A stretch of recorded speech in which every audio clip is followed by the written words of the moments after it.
Hello, everyone, and welcome to the Cinematic Schematic, the official podcast of the Cinematropolis.com, your home to thoughtful conversations on film.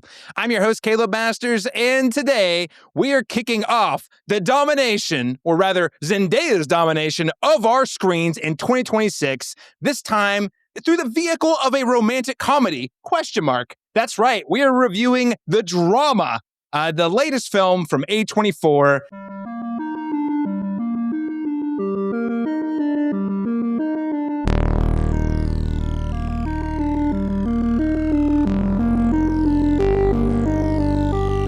We're going to kick things off with a little bit of a special presentation from our recurring guest host, Alexandra Bohannon, who recently went to South by Southwest, and she has a lot of really cool things to tell us about the festival and maybe a few of the films that might be coming to a theater near you soon. Next up, we'll get to our icebreaker question and then our spoiler-free review, and we'll close out with our spoiler-filled discussion. Joining me today, my co-host, my better half. I'm hopeful you don't reveal anything that could fundamentally change how I look at you for the rest of my life on this episode. I think that's an open question. Yeah, I feel like there's a game we all could play here a little later if we want to. You know, this is 2026's Would You Love Me If I Was a Worm? 110%. Yeah. Every single couple leaving this theater ask themselves and each other, would you love me? XYZ, the drama plot. Yes, absolutely. Definitely did that afterwards. Yep. And have been doing it all week. So, yes. Listeners, this is the podcast where you find out if we're going to continue to be a podcast after the episode. So tune in. I promise it's going to be contentious. I mean, it's going to be a great, healthy conversation. Nothing could possibly go wrong. As I already mentioned, we're very excited to be rejoined by a recurring guest host on the podcast. She's a freelance writer and a contributor at Luxury Magazine, Alexandra Bohannon.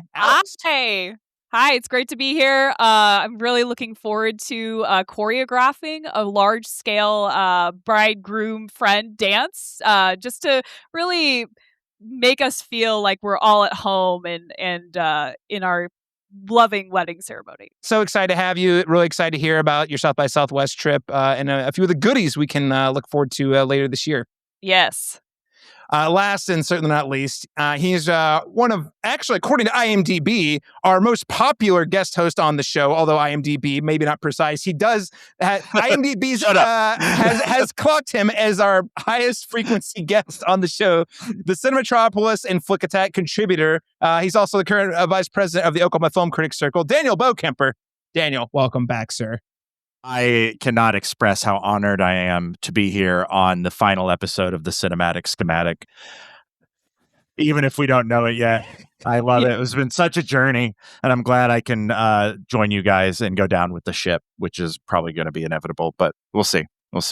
Well, listen, if I recall correctly, it was either you or Laron or both of you predicted the Super Mario Galaxy movie would be the highest grossing movie of the year. And so far, those points are on the board. And the only way I can ensure that I win is to declare no winners and end the podcast. So There you have it. Please, honestly, please do. I don't want to be a part of this timeline anymore. Please. It is the fourth horseman of the apocalypse on this show, the Super Mario Galaxy movie, one of the highest grossing movies of the year. Man, aren't you guys glad you dodged that bullet? Listeners, if you want to hear what I thought about the Super Mario Galaxy movie, you can head on over to your social media channels. Instagram, doing a lot of cool things on the Instagrams, including bonus reviews. They start on Instagram, YouTube Shorts, and the eventually will come as audio only to you listeners. You can get those as well by subscribing to the podcast on your preferred podcast app, or just go to YouTube. We're trying to get all of our stuff on YouTube same time as the audio show, and would love to get more subscribers, more engagements, comments with your thoughts on the movies. We have a few people kind of dropping in stragglers. You see a straggler in there, comment on that comment. Let's get a conversation going. That's what it's all about. And like the video, subscribe, all the good YouTube stuff. You guys know the drill. Listen, guys, so much to talk about. But before we, sunset this podcast, the Cinematic Schematic, what better way than to talk about one of my favorite events in terms of film going, and that is South by Southwest. Now, Alexandra Bohannon got to attend the 2026 festival that was held about a month ago, so March 12th through the 18th. I have gone a few times pre-COVID, I think 3 times pre-COVID, once post-COVID. Laron's been several times on behalf of Dead Center. But this year, neither of us went. Therefore, Alex Bohannon carrying the baton, doing a lot of really cool stuff with Luxury Magazine. You can go check that out on Instagram as well. Alex, What did you think of the Yes. festival overall? Your first one? Oh yeah, first one. As Caleb told me before I went, because it's like, hey, tips, tricks, vibes, what, and he's just like, there's no way to prepare. You just have to do it, and then you come back, and then you kind of integrate it, and you're like, okay, I understand now. And that's exactly it. It's there's really no words to express what it's like being there outside of just being there, because the scope, the amount of people, the fact it takes over downtown, it's just a truly remarkable experience. And then finding just so many like-minded folks in terms of people that just want to enjoy movies, because I was doing a lot of movie type coverage. Of course, there's the innovation and tech tracks and all of that. There's just so much. You could just go to something almost 24 hours a day. And I think I maybe touched like 10% of the festival. And I was really proud of the 10% that I like touched.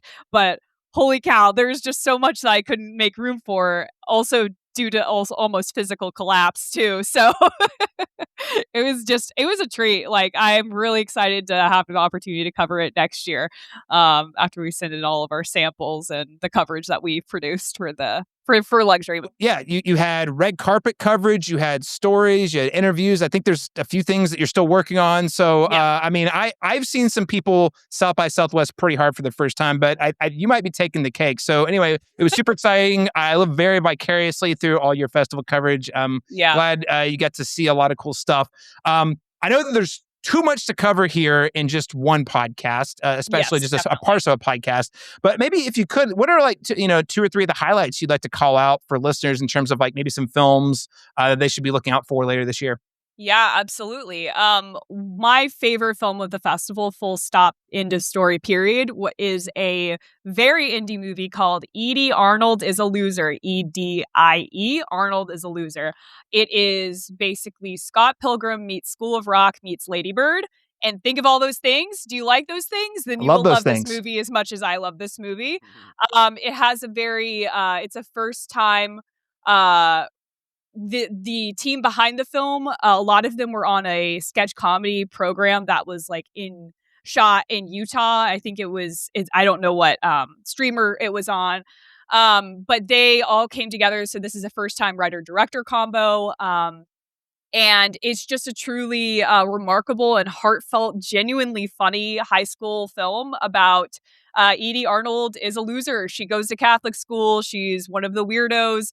And she and her weirdo friends decide to form a punk rock band at of course, the chagrin of all of the nuns and Edie's family and all of the people dissuading them from doing that. And it's just a remarkably heartfelt film. And bonus for our Cinematropolis listeners, and I've recorded a interview with the writer, director, the producers, and three of the stars, women that were cast right out of high school. So everyone's playing high school as high school age. So these are like 16, 17-year-olds. I think it's all of their first feature film. And so these are some really excellent new talents to also watch, and really excited to see where their careers go. But yeah, so that's going to be an interview and an article. It's going to come to the cinematropolis.com. It's going to be coming soon. So that'll be some fun exclusive coverage that we can share with you guys. It's my favorite film of the festival, so I got to share it with one of my favorite film websites that exists. So yes. Yeah, exactly. Thank you. We're very proud and excited to welcome the article on the website, thecinematropolis.com, folks. Alex, really thanks so much for being down to write about the film for the website. Absolutely. Other cool things that I saw and experienced in terms of film stuff, because there's tons of like installations, experiential things for Netflix shows, Prime shows, every kind of streamer. They all have some kind of experience. John Goodman was selling chili out of a food truck. What? I completely missed that. Just like weird, the Lisa Kudrow crashed a drag brunch. There was a Larry David lookalike contest. All of these networks were like pulling together these like viral kind of events, and many of them actually all of them I missed and did not attend because I was trying to get as much coverage of other things as possible, like the Spielberg panel that was on the Big Picture Show podcast. The Breaking Bad, Rhea Seehorn, Vince Gilligan panel, the Normal panel for Bob Odenkirk and the team behind Normal. Lots of really cool, headliner kind of panels that I was able to see and really enjoy. But yeah, I saw a ton of short films as well. Don Hertzfeld, he did Yes. he's a really famous animator. He did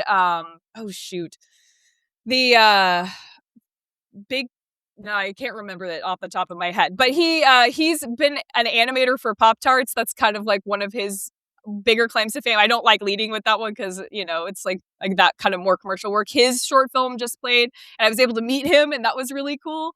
Some really excellent short films.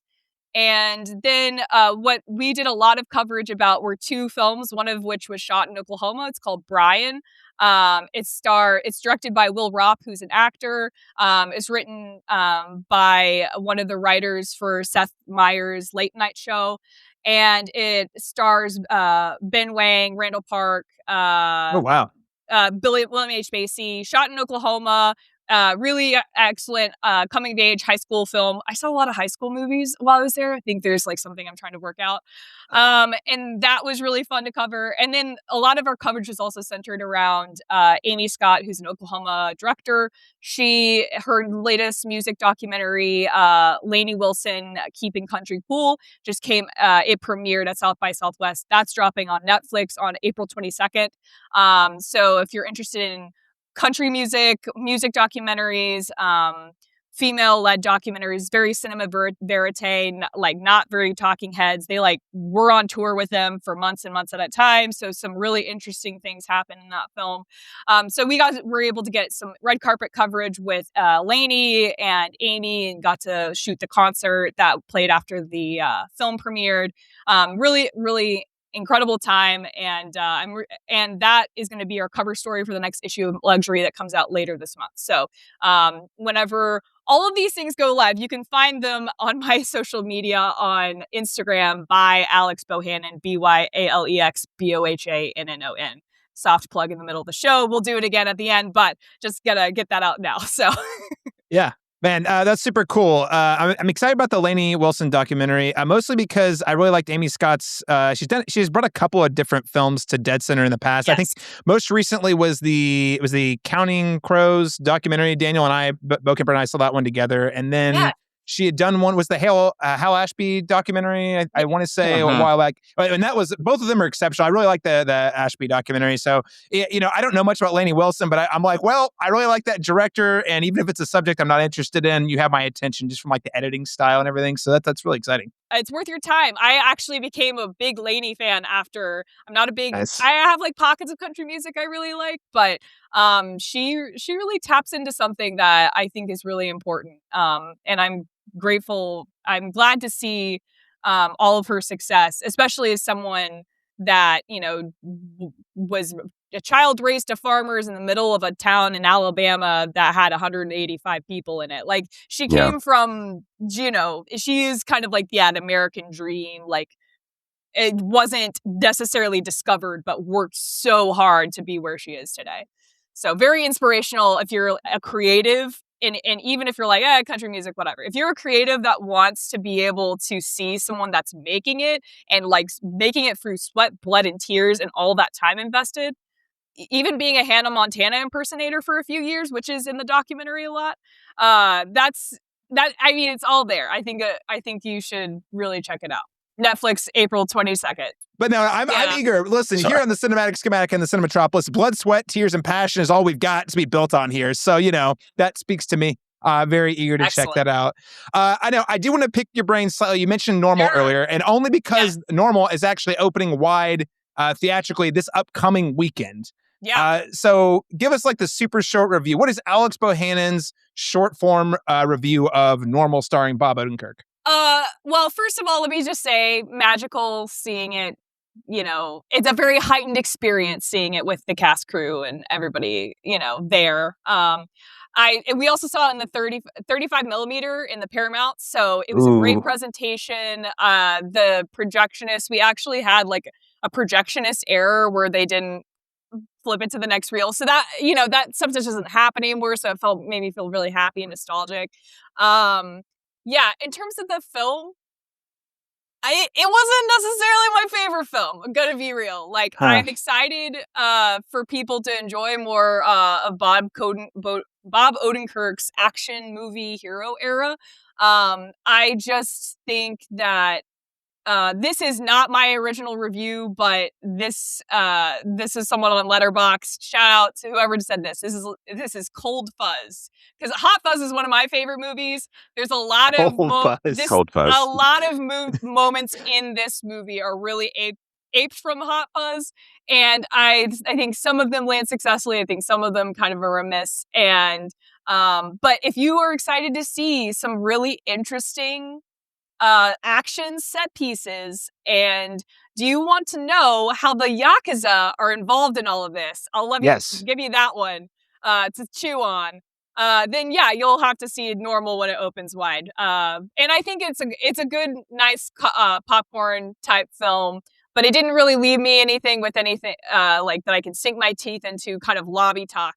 Nothing like the drama, which me and my girls sat in the lobby talking about that for a really long time. So. Oh, man. So eager to talk about the drama. Well, I appreciate the review of Normal. That, again, is going to be opening wide in theaters, I think, the April 17th, which is this Friday, for people who are tuning in. You know, we also got friend of the show, Chad Peresman, saw this one at South by as well, and he said it would be a lot better if he hadn't seen the two Nobody movies, which he said were superior. Okay. So that's... And I haven't even seen Nobody, so this was my first foray into Odenkirk as a action movie hero, and that's disappointing to hear. So, yeah. Well, was it cool to see Bob Odenkirk at least? Because I know you and I have a shared love for Breaking Bad, especially Saul Goodman as a character. Was it good to see the room with him?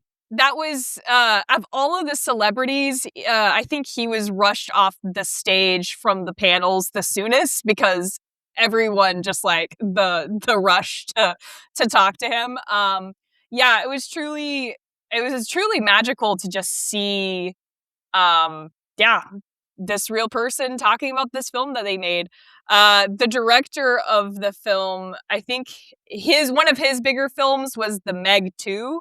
So, big Meg 2 fan here. It's the last great shark movie I saw. We stand Meg on this podcast. Okay, that's right. So, yeah, I mean, so I've never seen Meg 2 or The Meg or any of those films. So if you think of like the types of set pieces in those films, some of those minus the sharks, and it's really cold. Oh, minus the sharks, though. Yeah, I know. Sorry, no sharks in Normal. No sharks?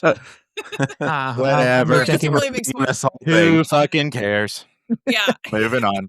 I'm here for Bob Odenkirk shirt content. Sorry, Bob Odenkirk. Wow.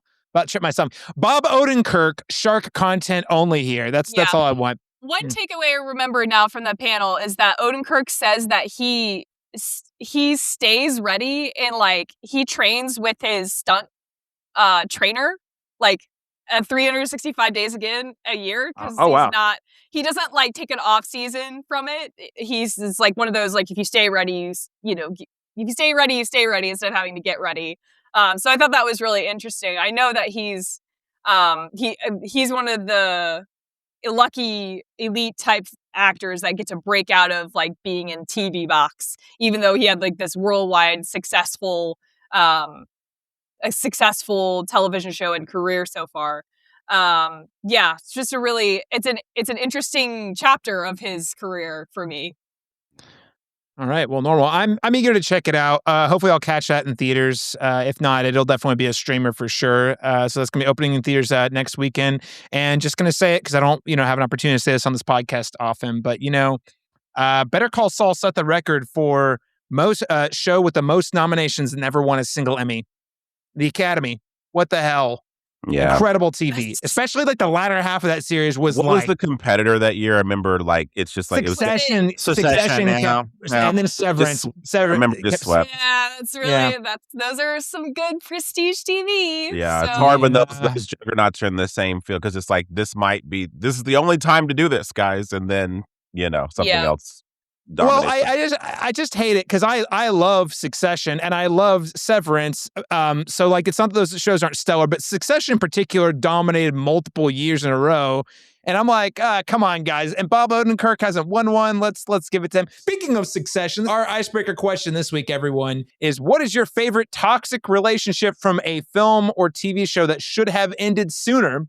And I want to know who, I want to know why, and I want to know when they should have broken up. And that brings me back to Succession, because one of my selections was Shiv Roy and Tom Wambsgans. Now, there's a lot of times you could say it should have been. Why? It's super toxic. Frankly, I almost didn't even put this on the list because they both kind of deserve each other in a really weird, screwed up sort of way where they're both awful people.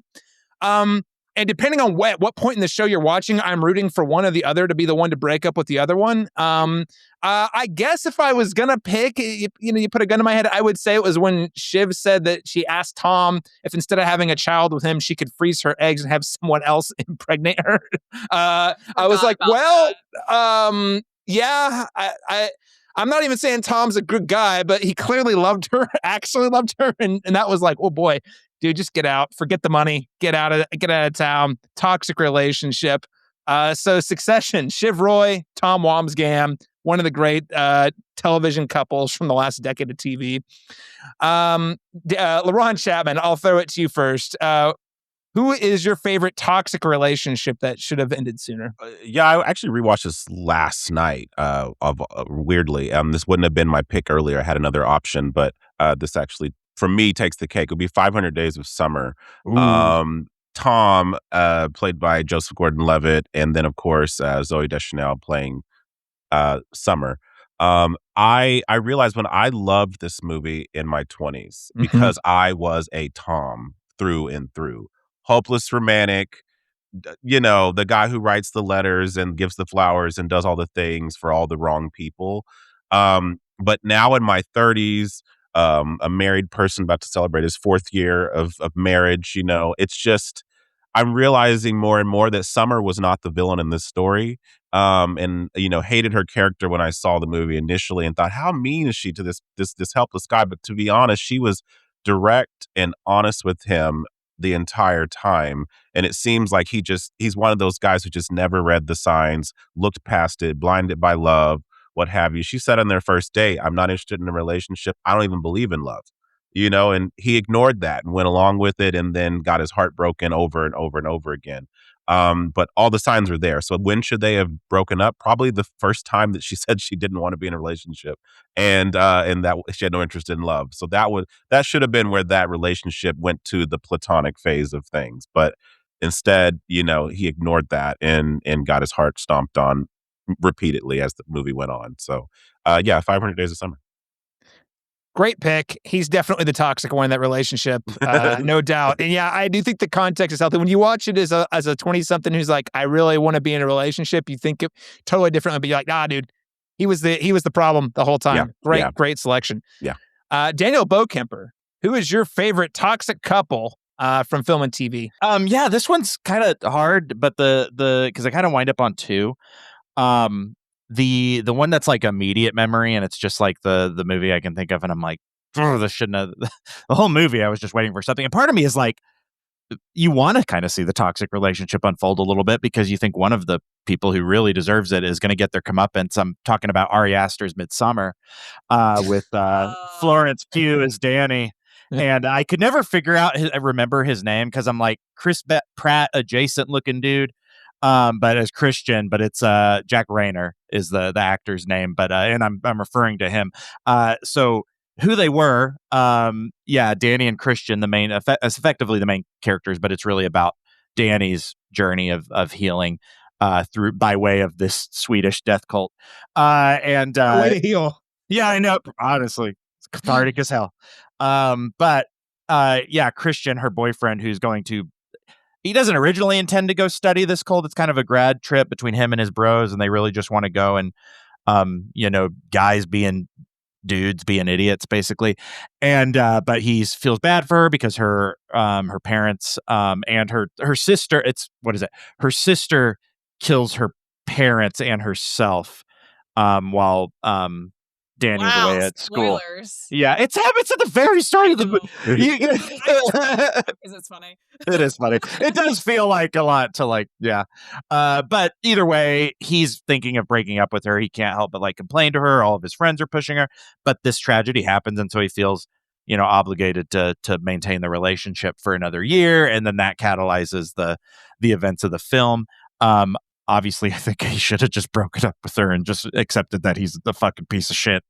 And that's like, the sooner if you're a fucking asshole, the sooner you accept that and you cut the ties with the people you're. But usually, people who are like that aren't aware that they're actually hurting other people. So that's kind of the, maybe he needs to like figure that out. Part of what makes them the asshole, is that exactly right. If they were self-aware and actualized and kind of like regretted hurting people a little bit, then they probably wouldn't be so bad. But either way, he does. But he does. He gets what's coming to him.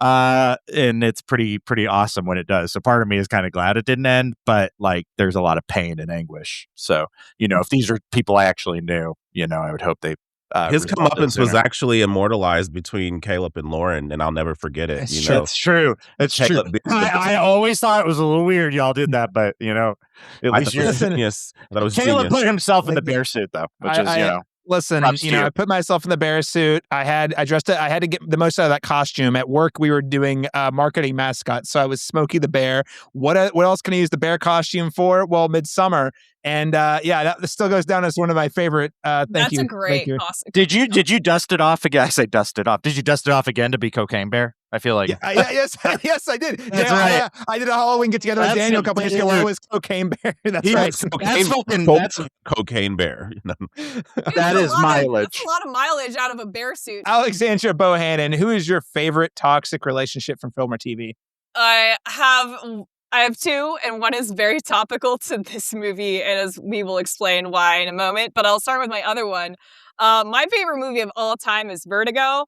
And so that's a film that Scotty, Madeline, Judy relationship that is very toxic and is one of the most hypnotizing things about, like one of the most hypnotizing relationships in modern, it's not modern cinema, I guess but in cinema to date, I still believe. And truly the reveal of the Madeline Judy, how that nexus plays out, and then how Scotty just gets worse and worse and worse towards them. Don't want to for folks, if you're listening to a film podcast with a bunch of film nerds, I doubt that you haven't seen Vertigo, but if you haven't seen Vertigo, please go and watch it. It is one of the best movies of all time, in my opinion. But yes, the Judy situation, I love watching it with people that have never seen it because it is just a deeply gratifying experience to me to just watch them watch the movie. So it's kind of like the high of like the first time I watched the movie. But yeah, that's and when should it have ended? I mean, listen, should it have ended much sooner than it did? Absolutely. But did I want it to? No, I wanted to see it go all the way to the bitter end. So. The thing, it's like really before they started is when all of these should have ended. But it's like, then you don't get the story you get. So exactly. Right. Yeah. The other one, which will be topical, as you will see, is a different type of modern cinema classic, Twilight. With Robert Pattinson and Kristen Stewart. Obviously very topical because our Pats shows up in the drama. But yeah, that film has a much clearer, to me, delineation of, obviously a toxic relationship. When should it have ended? Well, I think when Bella goes into her, depression in New Moon, which has a very interesting, the cinematography of it circling around, the camera circling around her as the seasons change. That would be a great place for her to have a trusted, loving adult say, hey, this is probably a bad guy for you, and why not we do something for you? We go to counseling. We go outside and touch grass. That would have been a great opportunity for her to evolve and, not be teenager angst and then eventually have his weird vampire baby at the end of book 4. So how can we not forget the name of the vampire baby, Alexandra? Renesmee. Yeah. listeners, what is your favorite toxic couple from film or television? Do you like being watched at night by vampires? Do we need to hire Blade to go to Forks on the camping trip? Let us know If it's by hitting Mahershala us up. Ali. If it's Mahershala Ali. Only if it's Mahershala Ali, though. I mean, if that's what it takes to get him on the big screen as Blade, let's sign me up. Sign me up. You can sign me up by hitting us up on our social media channels, Instagram, the Cinematrop, or send us an email at thecinemetropolis@gmail.com. Without further ado, let's get to our spoiler-free review of the drama. And turn. Nice. The wedding is this Saturday. What stories are you gonna do? What do you mean, my speech? Are you gonna use the first time we met? Yes. Okay, what about the first date? Yeah, of course. Fuck! You don't have to do a speech. So you're saying Charlie is your first Love? Yeah. first love or your first crush? Both, I think. Wait, is that insane? At 30? All right, so according to IMDb, the drama is described as a happily engaged couple is put to the test when an unexpected turn sends their wedding week off the rails.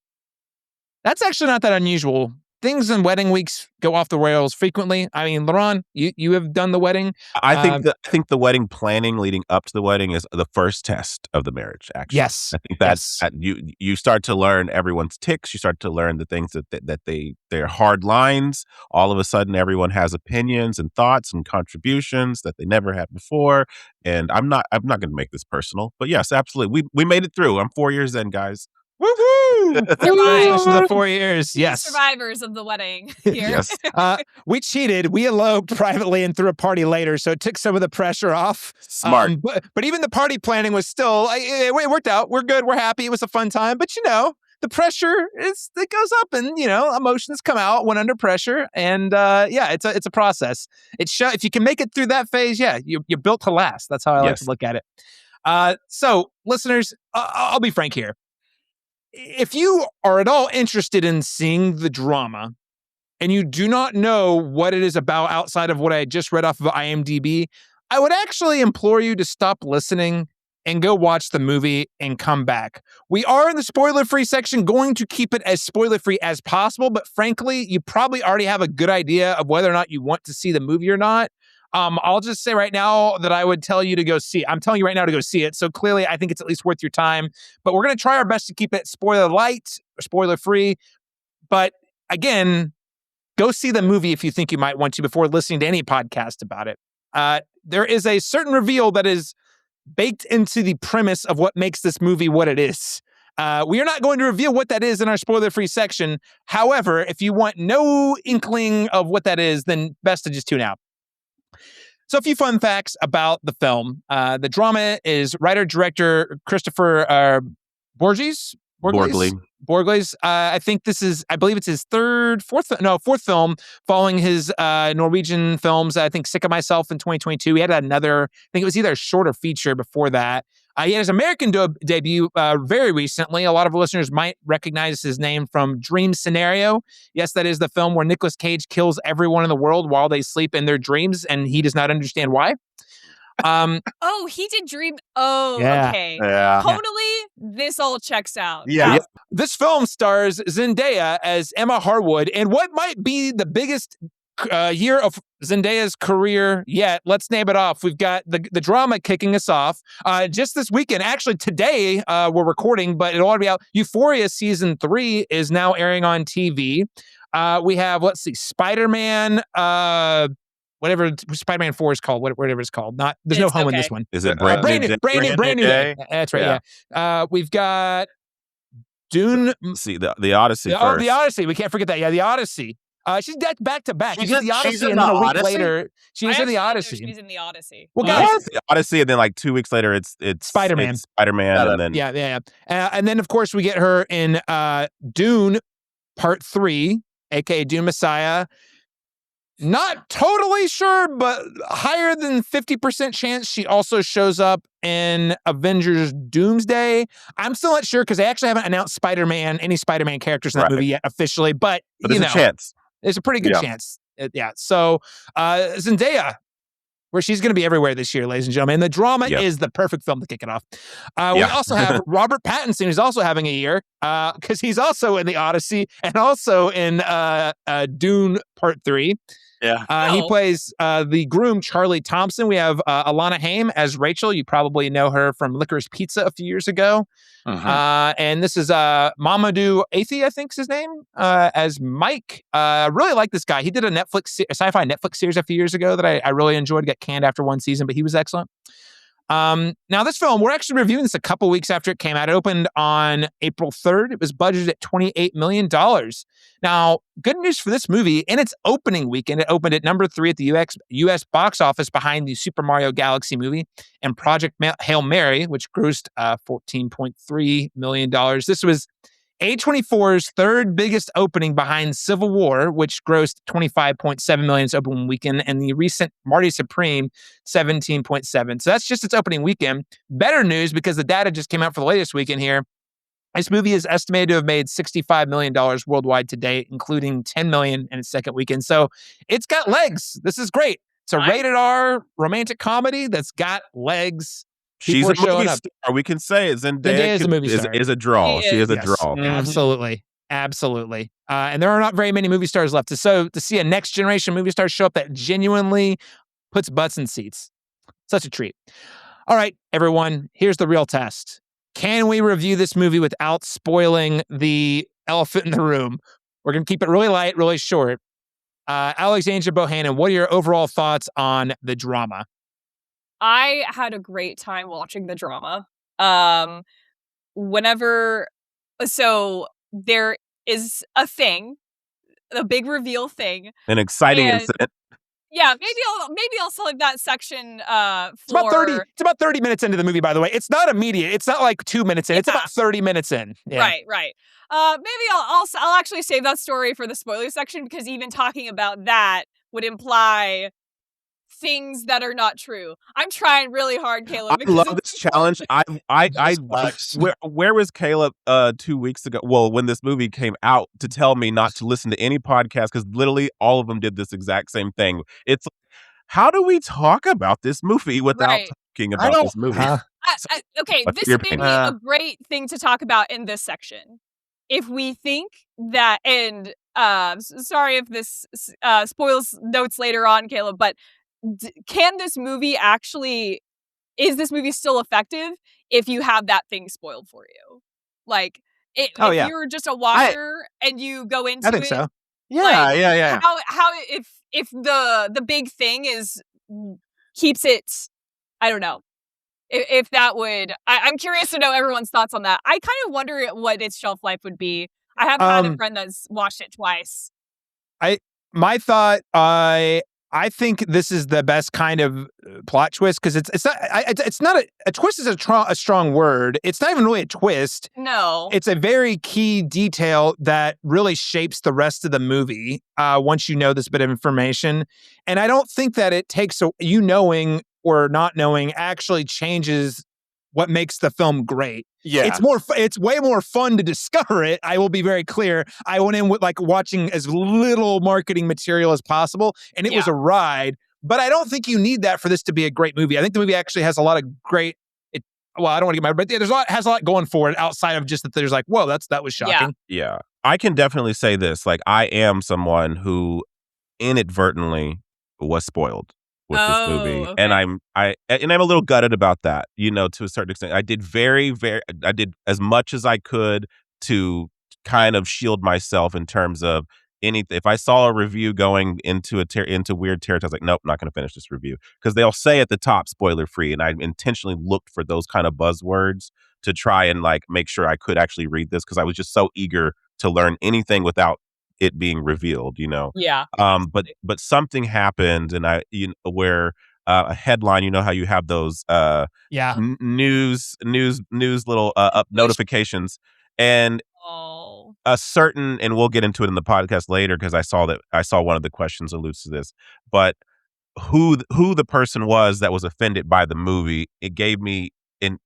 inclination that it might be that thing, and then I tried to block it from my mind, pretend I didn't read that, and then the thing happens, and you're like, it was that. Damn it, it was that thing. You know, so but You try it. It's hard. It's hard in today's era with the smartphones, technology, and just like everyone talking about things on the internet so loudly, like a day after it comes out or whatever, you know. Yeah. That being said, to your point though, Alex, it did not ruin my experience with the movie. I will say, like, I was, you know, like I was expecting to go maybe one step further in that regard with it, but that being said, I still think the thing is there's so much to unpack there, specifically in the US, I'll say. Yes. That, you know, that's what gave it the teeth that I needed, where I was like, I don't know how this would play in other regions, other parts of the world. But I'm curious to know how this is received by an international audience. But as an American, I can say that this is something very topical. Yeah, that's great. And I left, that was one thing I left the movie thinking of, like, would knowing the drama affect your experience watching the drama? So, but in terms of non-drama, like the production, the acting is superb. Like Zendaya, she's really going for it here. And I love her performance. I love her for reasons. We go into her childhood and we see her as a teenager, and her teenage self played by a different actress, of course. I liked her performances too. Some really great teenage acting moments in there. Arpats is really, he's selling it at being really insufferable, and I'm enjoying that a lot about his performance. And yeah, I loved watching how this one blip could just turn in an absolutely catastrophic train wreck. And I was having a great time, and the girls behind me kept whispering to themselves. They're like, this is so stressful. Because I saw it in the theater full of like Mizzou students. And so it was like a bunch of like 30-something women in a row, and then a bunch of college students behind us. And it's like, and it was just really funny just hearing that reaction whenever I live on stuff that's kind of like cringe comedy, really black comedy, pushing the envelope and that kind of thing. I don't know if I would call this a rom-com, Caleb. I think that's an oversell. I think it's how it's black comedy with a tablespoon of romance in it, maybe? Romance is a plot movement in this movie. Romance. Hey, for the sake of getting people to see it who probably otherwise would not, who legitimately just know nothing about it and think it is a rom-com, I'm not all about deceiving people, but like, I would say sell it as a rom-com just so people see it. I watched the trailer, the one that had the reveal cut out of that conversation in the middle of it. And I was like, yes, I need to see that. And the way that the trailer is cut, it is cut like a rom-com. It makes a lot of sense why all those girlies were behind me. Which I think is intentional. Their teeth out. Okay. A24 knew what they were doing. I would say this. A couple thoughts on the rom-comness. I would say, number one, I think it's more of a rom-com than The Materialist, which I actually think was just more of a straight-up drama with some light comedy elements.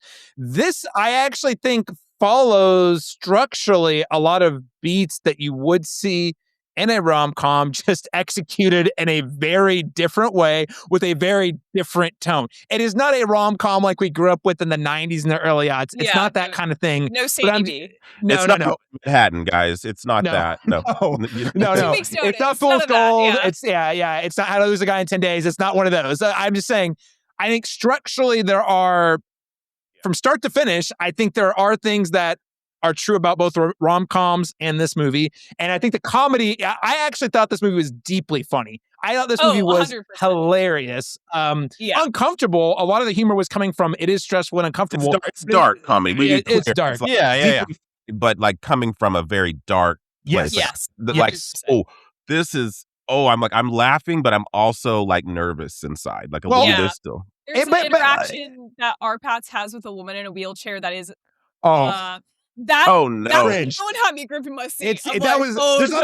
There's cringe comedy, there's dark comedy, there's just actually a lot of really well executed situational comedy too. Because there's like this bit of information, and it's like the way the scenarios they place these characters in which it is like the elephant in the room. Like, there's just so many different flavors of comedy too. But yes, Yeah. at its core, this is dealing with a very heavy subject matter that I found it was impressive at how they were able to write it to be so funny and light without taking the teeth away from the thing it was actually talking about. Yeah. And I think, and we're going to talk about it, but I think really the reason why it was able to work so well as a comedy was because of who was making it. Yes. You know what I mean? Like, I think that is a pro to why this person was able to look at this scenario and make it humorous. I don't think someone from here could probably do that without having some kind of a more personal touch to it. You know what I mean? You know what I mean? So it's extremely hard, and I think there are a lot of filmmakers who try it who don't. I'm thinking of Nicholas Winding Refn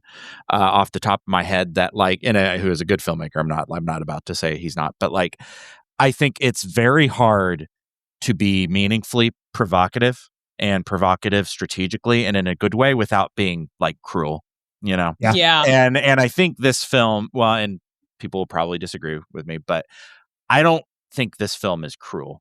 No, like I don't know. I do not think it is cruel. No. But there's check out Lars von Trier, and you will find a lot of what feels like kind of like goading you with cruel. And Nicholas Winding Refn, I mentioned him because I think of like The Neon Demon is like it's kind of a cruel movie. It's stylistic and it's cool, punishing, but it's like and I don't think this is that, but it is very provocative in a way that's, you know, as you've all mentioned, deeply uncomfortable. But that's good. It's really good, I think. Yeah. And it should be uncomfortable. Once you get to what it is, you'll like, this is something that should make us uncomfortable. Yeah. Mm-hmm. You know? Yeah, absolutely. While also laughing at having it's this weird juxtaposition where this is uncomfortable. I mean, for reasons we will talk about, this is deeply uncomfortable and upsetting.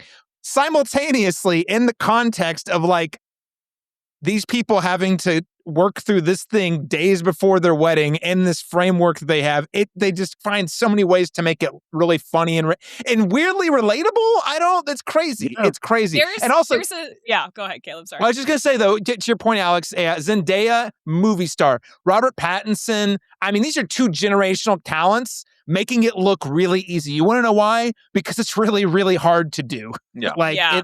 They really sell these roles like in a way that I truthfully think only like the best movie stars can adequately do.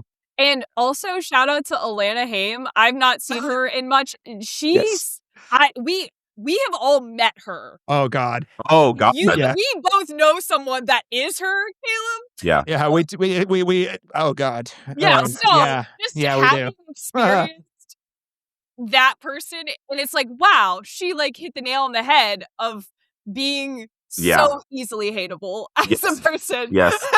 And that's another accolade to like the talent on screen. Lots of really beautiful natural. And she's doing great. She's doing really good work because, you know, obviously Licorice Pizza. I mean, she had a small role in one battle after another, and then I knew her when she was doing music. You know, like before she was.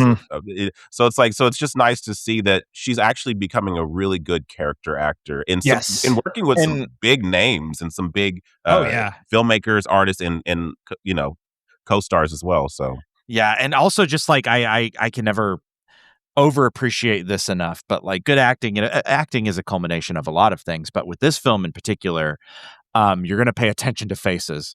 And I think between Zendaya, our Pat especially, there's one sequence that they have to they're doing like a couple's photo shoot right before their wedding after the thing has been revealed, and it's like the facial acting in that is so good. It's just they're basically just trying to get a natural smile out of our Pat, and it's this film just delicious shot. It's just full of it.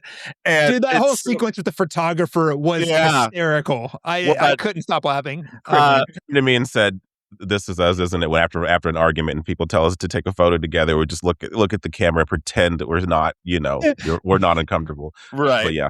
But it's not a smile. Like make it like you naturally would. Laron, just smile. You know, like you always would. Well, and take a picture. It's not hard, but it is for some people. And I wish I had a better word for this too, but I do not want to undersell Alana Haim. Alana Haim. That's it. Yeah. Yes. She gives a toast near the film's climax. I'm not going to reveal much about it, but she's got just a RBF that is like Oh, yeah. It's so Locked in. right. It is just so good. When her partner Mike was the guy driving, I'm like, dude, what are you doing? Giving her the mic? Why? Take it back.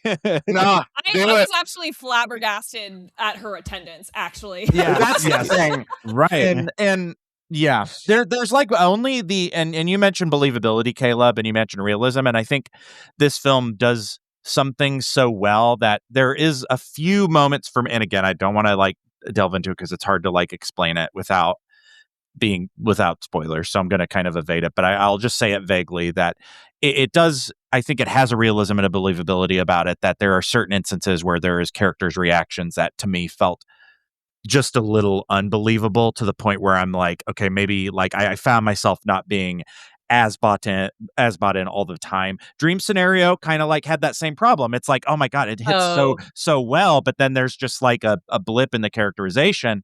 And we'll get into it a little bit more later. And again, this might be me bringing my own, because this film forces you to kind of bring your own perspective to it, in a way that I think is a little more, again, provocative. It's very much it has a hook that is like swinging right by your neck, and you kind of, it's hard to watch this film and not do it without like having a strong personal opinion about, which I think is good. I think that's fascinating, but like you gotta kind of think about it two different ways. I feel, at least I had to sort of maybe more competently, critique the film.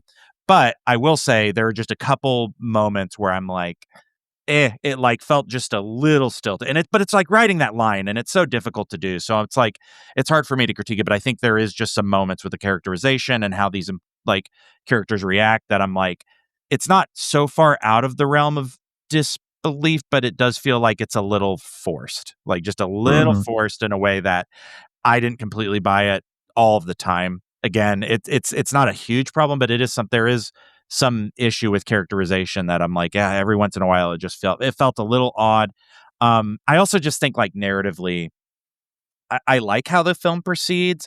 There is a part of me that like, and again, this is the story they want to tell, but I almost wish that there was a narrative vehicle. I wish that the wedding itself was more of a like narrative vehicle for the rest of the film, because the film is so concerned with like a form of flashbacks and a form of like dreamlike sequences that like it almost didn't make sense to me that the wedding itself wasn't like a big vehicle, even though prepping for a wedding is almost, as I can imagine, just as stressful, to some extent, or even more stressful. So I also get why they're like capturing that. But there's a part of me that thought that like that was a little bit of an odd choice. Not that I felt like it like completely sabotages the film or anything like that. It just kind of made me wonder why the wedding itself wasn't maybe a little bit more of this, this narrative force. But I get it. I totally like.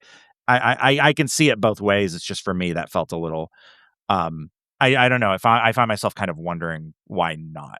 But that's what it is. Yes. It took me back to the time back when I loved watching weddings on TV. Royal weddings, red weddings, purple weddings. Game of Thrones at its peak. I do miss it. Say yes to the dress watcher. Where have you been? Yeah, here it is. The Westerosi world weddings, of course, all of them. Right. I do admit, because I mean, I will say, obviously, this is not Game of Thrones at all. But like in terms of Daniel, I'm really eager to hear a little more about what you mean about the narrative vehicle and the spoiler section. And the characterization as well. Both points. Yeah. Because I felt specifically you're talking about, but yes. Well, the reason, because for me, like this operated, and I will say it's a movie, not a TV show, but similar to Game of Thrones, like most of the real drama is the build up to the wedding. And it's like, it's building this pressure up. And the wedding is when you see the climax and the stuff happen. I won't say what it is, but when the stuff happens, when the stuff that we've been working through the whole movie happens, and there are consequences or not. And I thought this movie did a really great job. For me, I was like, oh, that wedding felt just as intense or uncomfortable and fun, weirdly, as a Game of Thrones wedding, where you're like, I'm watching a car crash. A car crash is about to happen. And you're like, when's it going to happen? And it felt like we were actually the wedding guests in a weird way, especially the way it was shot, like with the table configuration and everything. And we had lots of different like POV shots, and it felt like we were there getting to also drink in the drama of, holy shit, that thing just happened. Can you believe X, Y, and Z? And I can't believe that this is real life kind of moment. It kind of, it really grounded me as a viewer in the perspective of being just one of the wedding guests. That's kind of what I'm getting at, is like I wanted more of that. Like I think Okay, that's what I'm meaning is I feel like there was an opportunity to frame this narrative in a way that wouldn't have detracted from what we got, and it used that I think that wedding more as that set piece a little bit more. I think so. I understand. So. Yeah. I want to pick your brain on that because I thought it was a pretty well done wedding personally, but that's okay. No, I salute you. I'm not saying it's again, it's a longing for more, not a, I'm like, well, I guess the way I'm describing it is kind of disappointed. I think I am. I'm not going to like temper that. I think there is some like slight reservation, but again, it's not like this is bad the way it was presented, or they completely dropped the ball, or they left a huge opportunity on the table. It just kind of made me wonder a little bit why it wasn't bigger than little that. bit. I think so. Yeah. Well, Daniel, this isn't going to be the last podcast ever if we just agree on everything. So, we're just going to try to start somewhere. Get it going. With that said, let's get to letter grade recommendations. Laron Chapman, what letter grade would you give the drama? I really like this. It's very rare that you get a movie like this put in theaters that, like, when this initially came out, I was expecting it to be when they announced that A24 was doing a movie with these two actors, I was like, I'm in. A24, this cast, I'm here for it, but I had no idea that the thing that was going to be more interesting to talk about was the plot of the movie than it was who was in it or who was making it. And it's just really great to have a movie in theaters to actually step out of the theater and want to talk about, or you don't immediately forget it on the drive home, So I'm gonna settle with a B+ for this for now. I think it was probably a B when I left the theater because I had a lot of intense feelings, but I found myself just really working through the themes in this movie in my mind, and the fact that I've been able to sustain conversations with multiple people about this one film based on those themes says to me this is a very effective movie, and so I've kind of increased that to a B+. Very nice. B+. Great recommendation. Alexandra Bohannon, what letter grade would you give the drama? As frequent listeners to the Cinematic Schematic are aware, I have a hard time giving out, letter A's or A letter grades, but I'm actually going to give this an A. I really like this film. The performances were excellent. I thought the dream sequences were particularly effective. The flashbacks and memories were all also really well constructed and well done. Honestly, if I had to be a beggar, I would have loved to have actually had a lot more Zendaya centeredness in this movie. Because it gets to a certain point where we're just seeing our Pats react to the drama and it's, over and over again.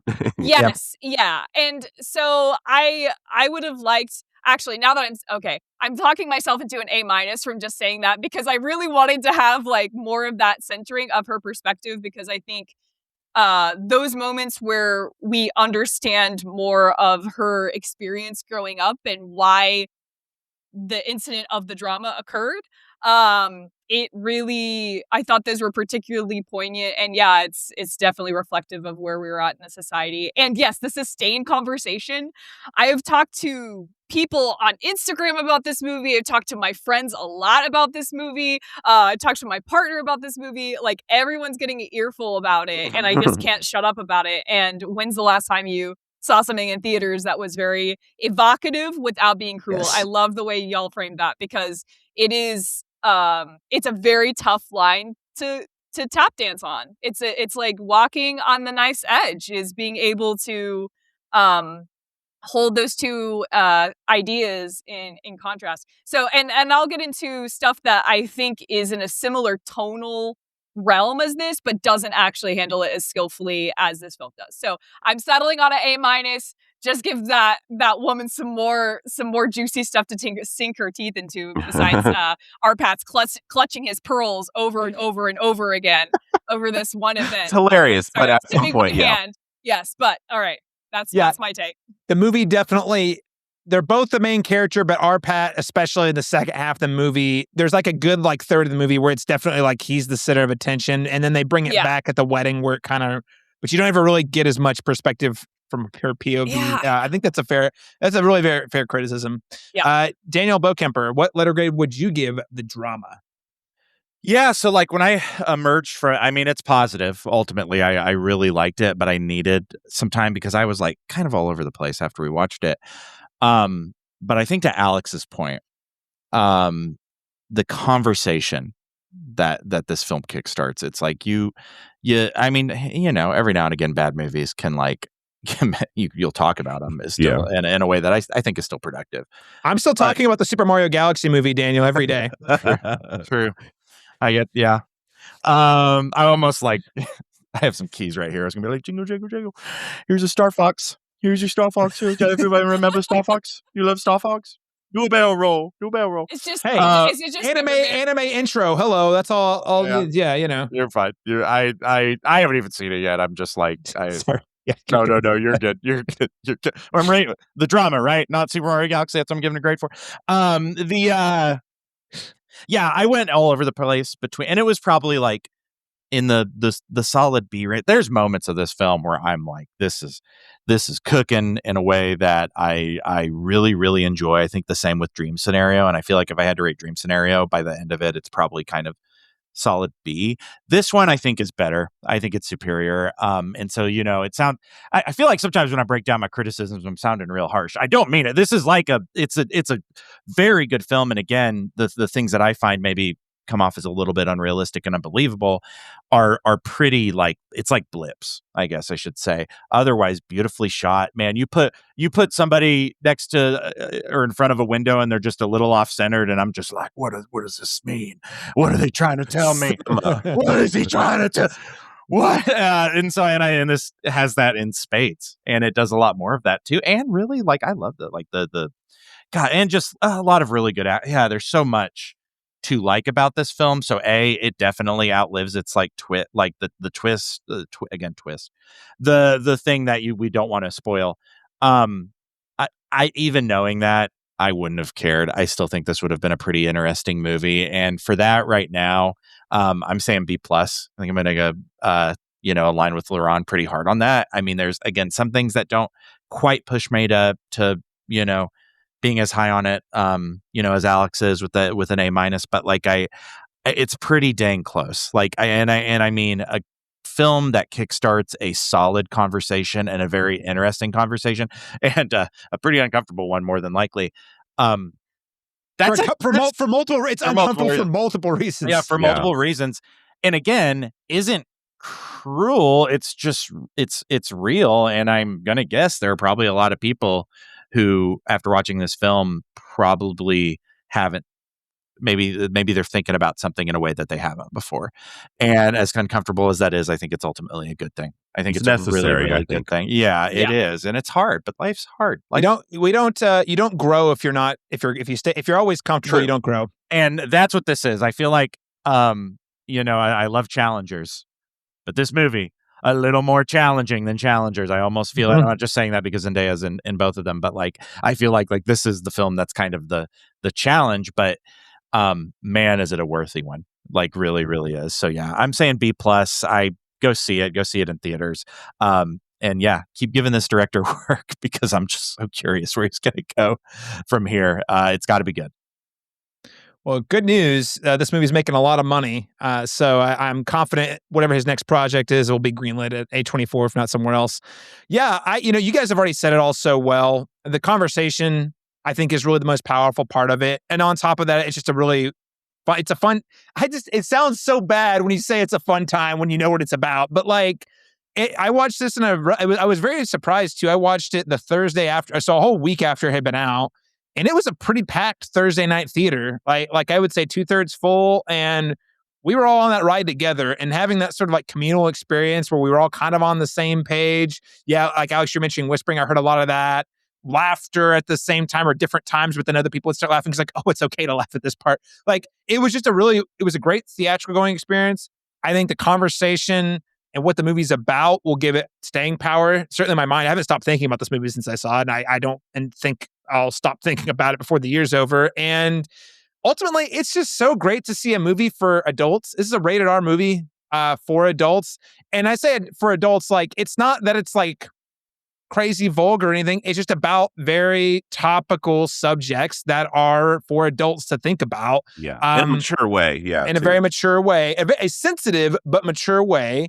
It's not IP. It's not here to sell toys or sell something else. It's just a good old fashioned movie for adults that's designed to both, I think, be entertaining, but also really leave you with some really meaty material to be thinking about walking away from the theater and to take into a conversation with your friends. And that's just so rare anymore. So for that, I'm going to give it a B+. The only reason I'm not giving it an A, and we'll talk about this more in spoilers, is while I really, really liked, one, the Zendaya note, that's actually one of the sort of like negatives I had for film. The other big one for me was, while the sort of like dream sequences question mark, that's the problem. I'm unclear on, are these dream sequences? Are they flashbacks? Are they someone imagining something? We'll talk about it more in spoilers. A little unclear, and depending on which way I read those, it actually changes my reading of the movie, actually. Now, maybe that's the point.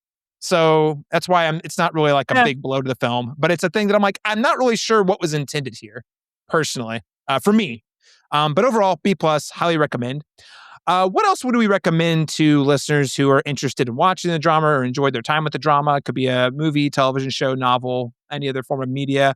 And I'll throw it back to you, Laron Chapman. You know, 3 of the movies that I was going to recommend for this, I cannot recommend for this because then they would just immediately tell you what the subject of this movie is about. But that being said, I had to dig a little bit deeper, but it's actually great that it was a challenge to find a movie that was like this, because it says something about the originality of the conceit of this film, you know, and how they're operating about the subject matter. So I just went with a theme of really knowing who you're married to movies, challenging movies about who you're married to. And the movie I came up with was David Fincher's Gone Girl. This came up just thinking about like good. What's a piece of information that might change the way you see another person. You know, that came to mind. And then another one that is one of my favorite movies of the last 10 years is Tar. Another movie about, you know, a person who is in many ways being performative and trying to, you know what I mean, like throw people off the scent of a revelation that we, the audience, know, and they're constantly trying to, you know what I mean, like kind of I guess evolve in that way. And I felt like that's another film, not necessarily about relationships, but it does affect this person's relationship when a certain thing is revealed. So another one just about having kind of a character that we think we know pretty well, and then we realize there's a lot more complexity to them than we realize initially. So. Yeah, those are both excellent films. Great recommends, Laron Chapman. Daniel Bokemper, what else would you recommend? Man, I went in the direction of great crash outs a little bit, because I love when people crash out pretty hard. But one that's still related to marriages, and the 2 films. One is I'm going to recommend the anthology film in its entirety, and the other is more traditional film. It's a film I'm just programmed for something I did last night, and I just wrote a review on at flickattack.com, and that's 1981's Possession, Andrei Zulawski. That was a film that was kind of lost to time for, you know, damn near 40 years, but now it's been restored in 4K and it's a lot easier to find. But it stars Sam Neill as a spy returning to his home in West Berlin to find that his wife, Isabella Gianni, don't want to be with him no more. And it's kind of abrupt, and it becomes just it's not a super cohesive. When Caleb, you were talking about, like, you know, the lack of like kind of clarity and cohesion of you know, this film, of the drama, I'm like, man, the Possession doesn't have any. It abandons all continuity like 45 minutes in. It just stops caring, which is fine. I think it still works. It still gets you to point A. It's more of a vibes movie, though, at times. It doesn't give you any answers. It doesn't give you any answers. Nor should it. It's just like, I mean, I don't know. It's another film that I feel like presents such a strong conversation, but ultimately it is about a separation, a divorce that just goes wild, and especially Sam Neill's character, but Isabella Adjani as well, who I think is the better performance in it, but they're both good. But just how they process this change and this falling out is so insane, and that's not to mention all of the other crazy, insane shit that's like literally happening in the world of this movie.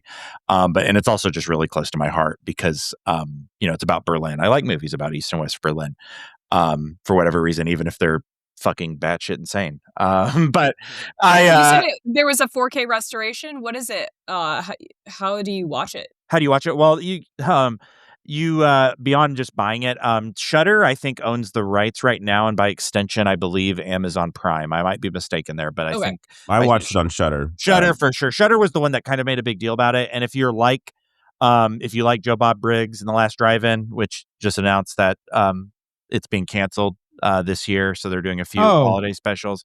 That's a bummer. Yeah, but if you like him, I'm not going to say every one of his episodes are good, and it's not always worth adding an hour and a half to an already 2-hour movie, but his read on possession, I feel like in a lot of ways, you can tell he really, really, really, really, really loves this movie.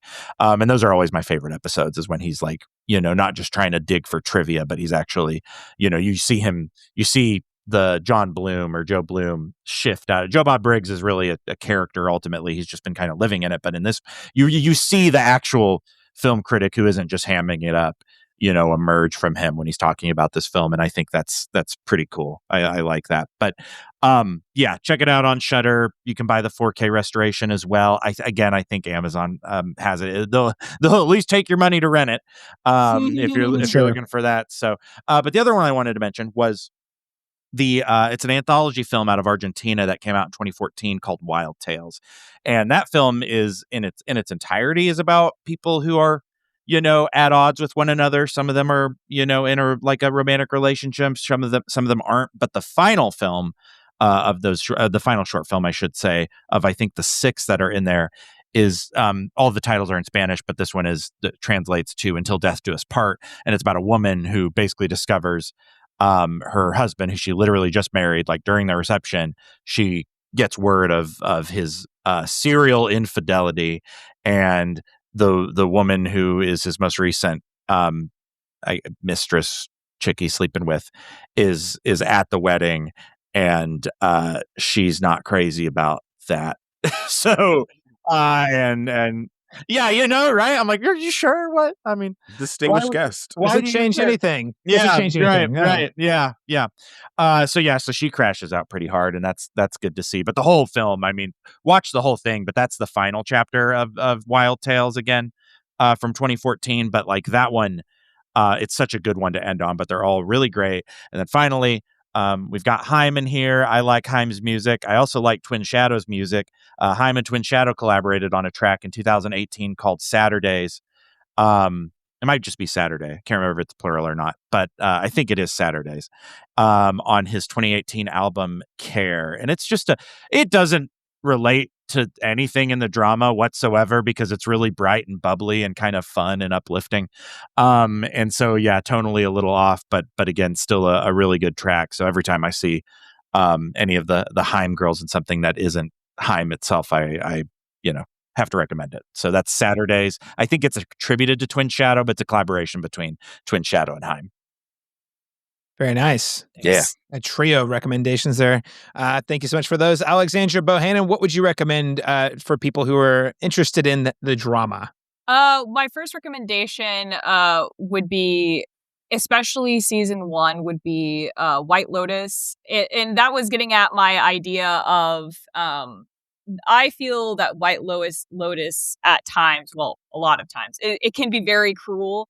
And a lot of the time, when you get to the end, some people, walk away learning a lesson. Some people never learn a lesson and still win and walk away and just fine.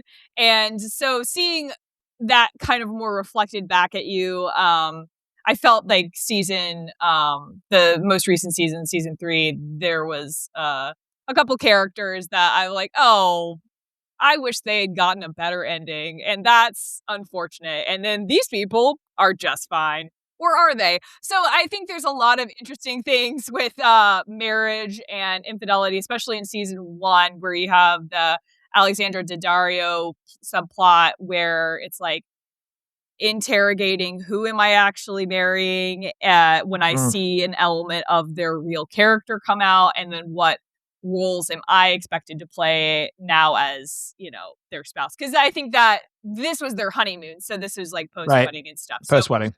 Questioning still being in the relationship. So that would be my first one. My second one is a film from 2014, Force Majeure. Ruben Östlund, the director of that one. So good.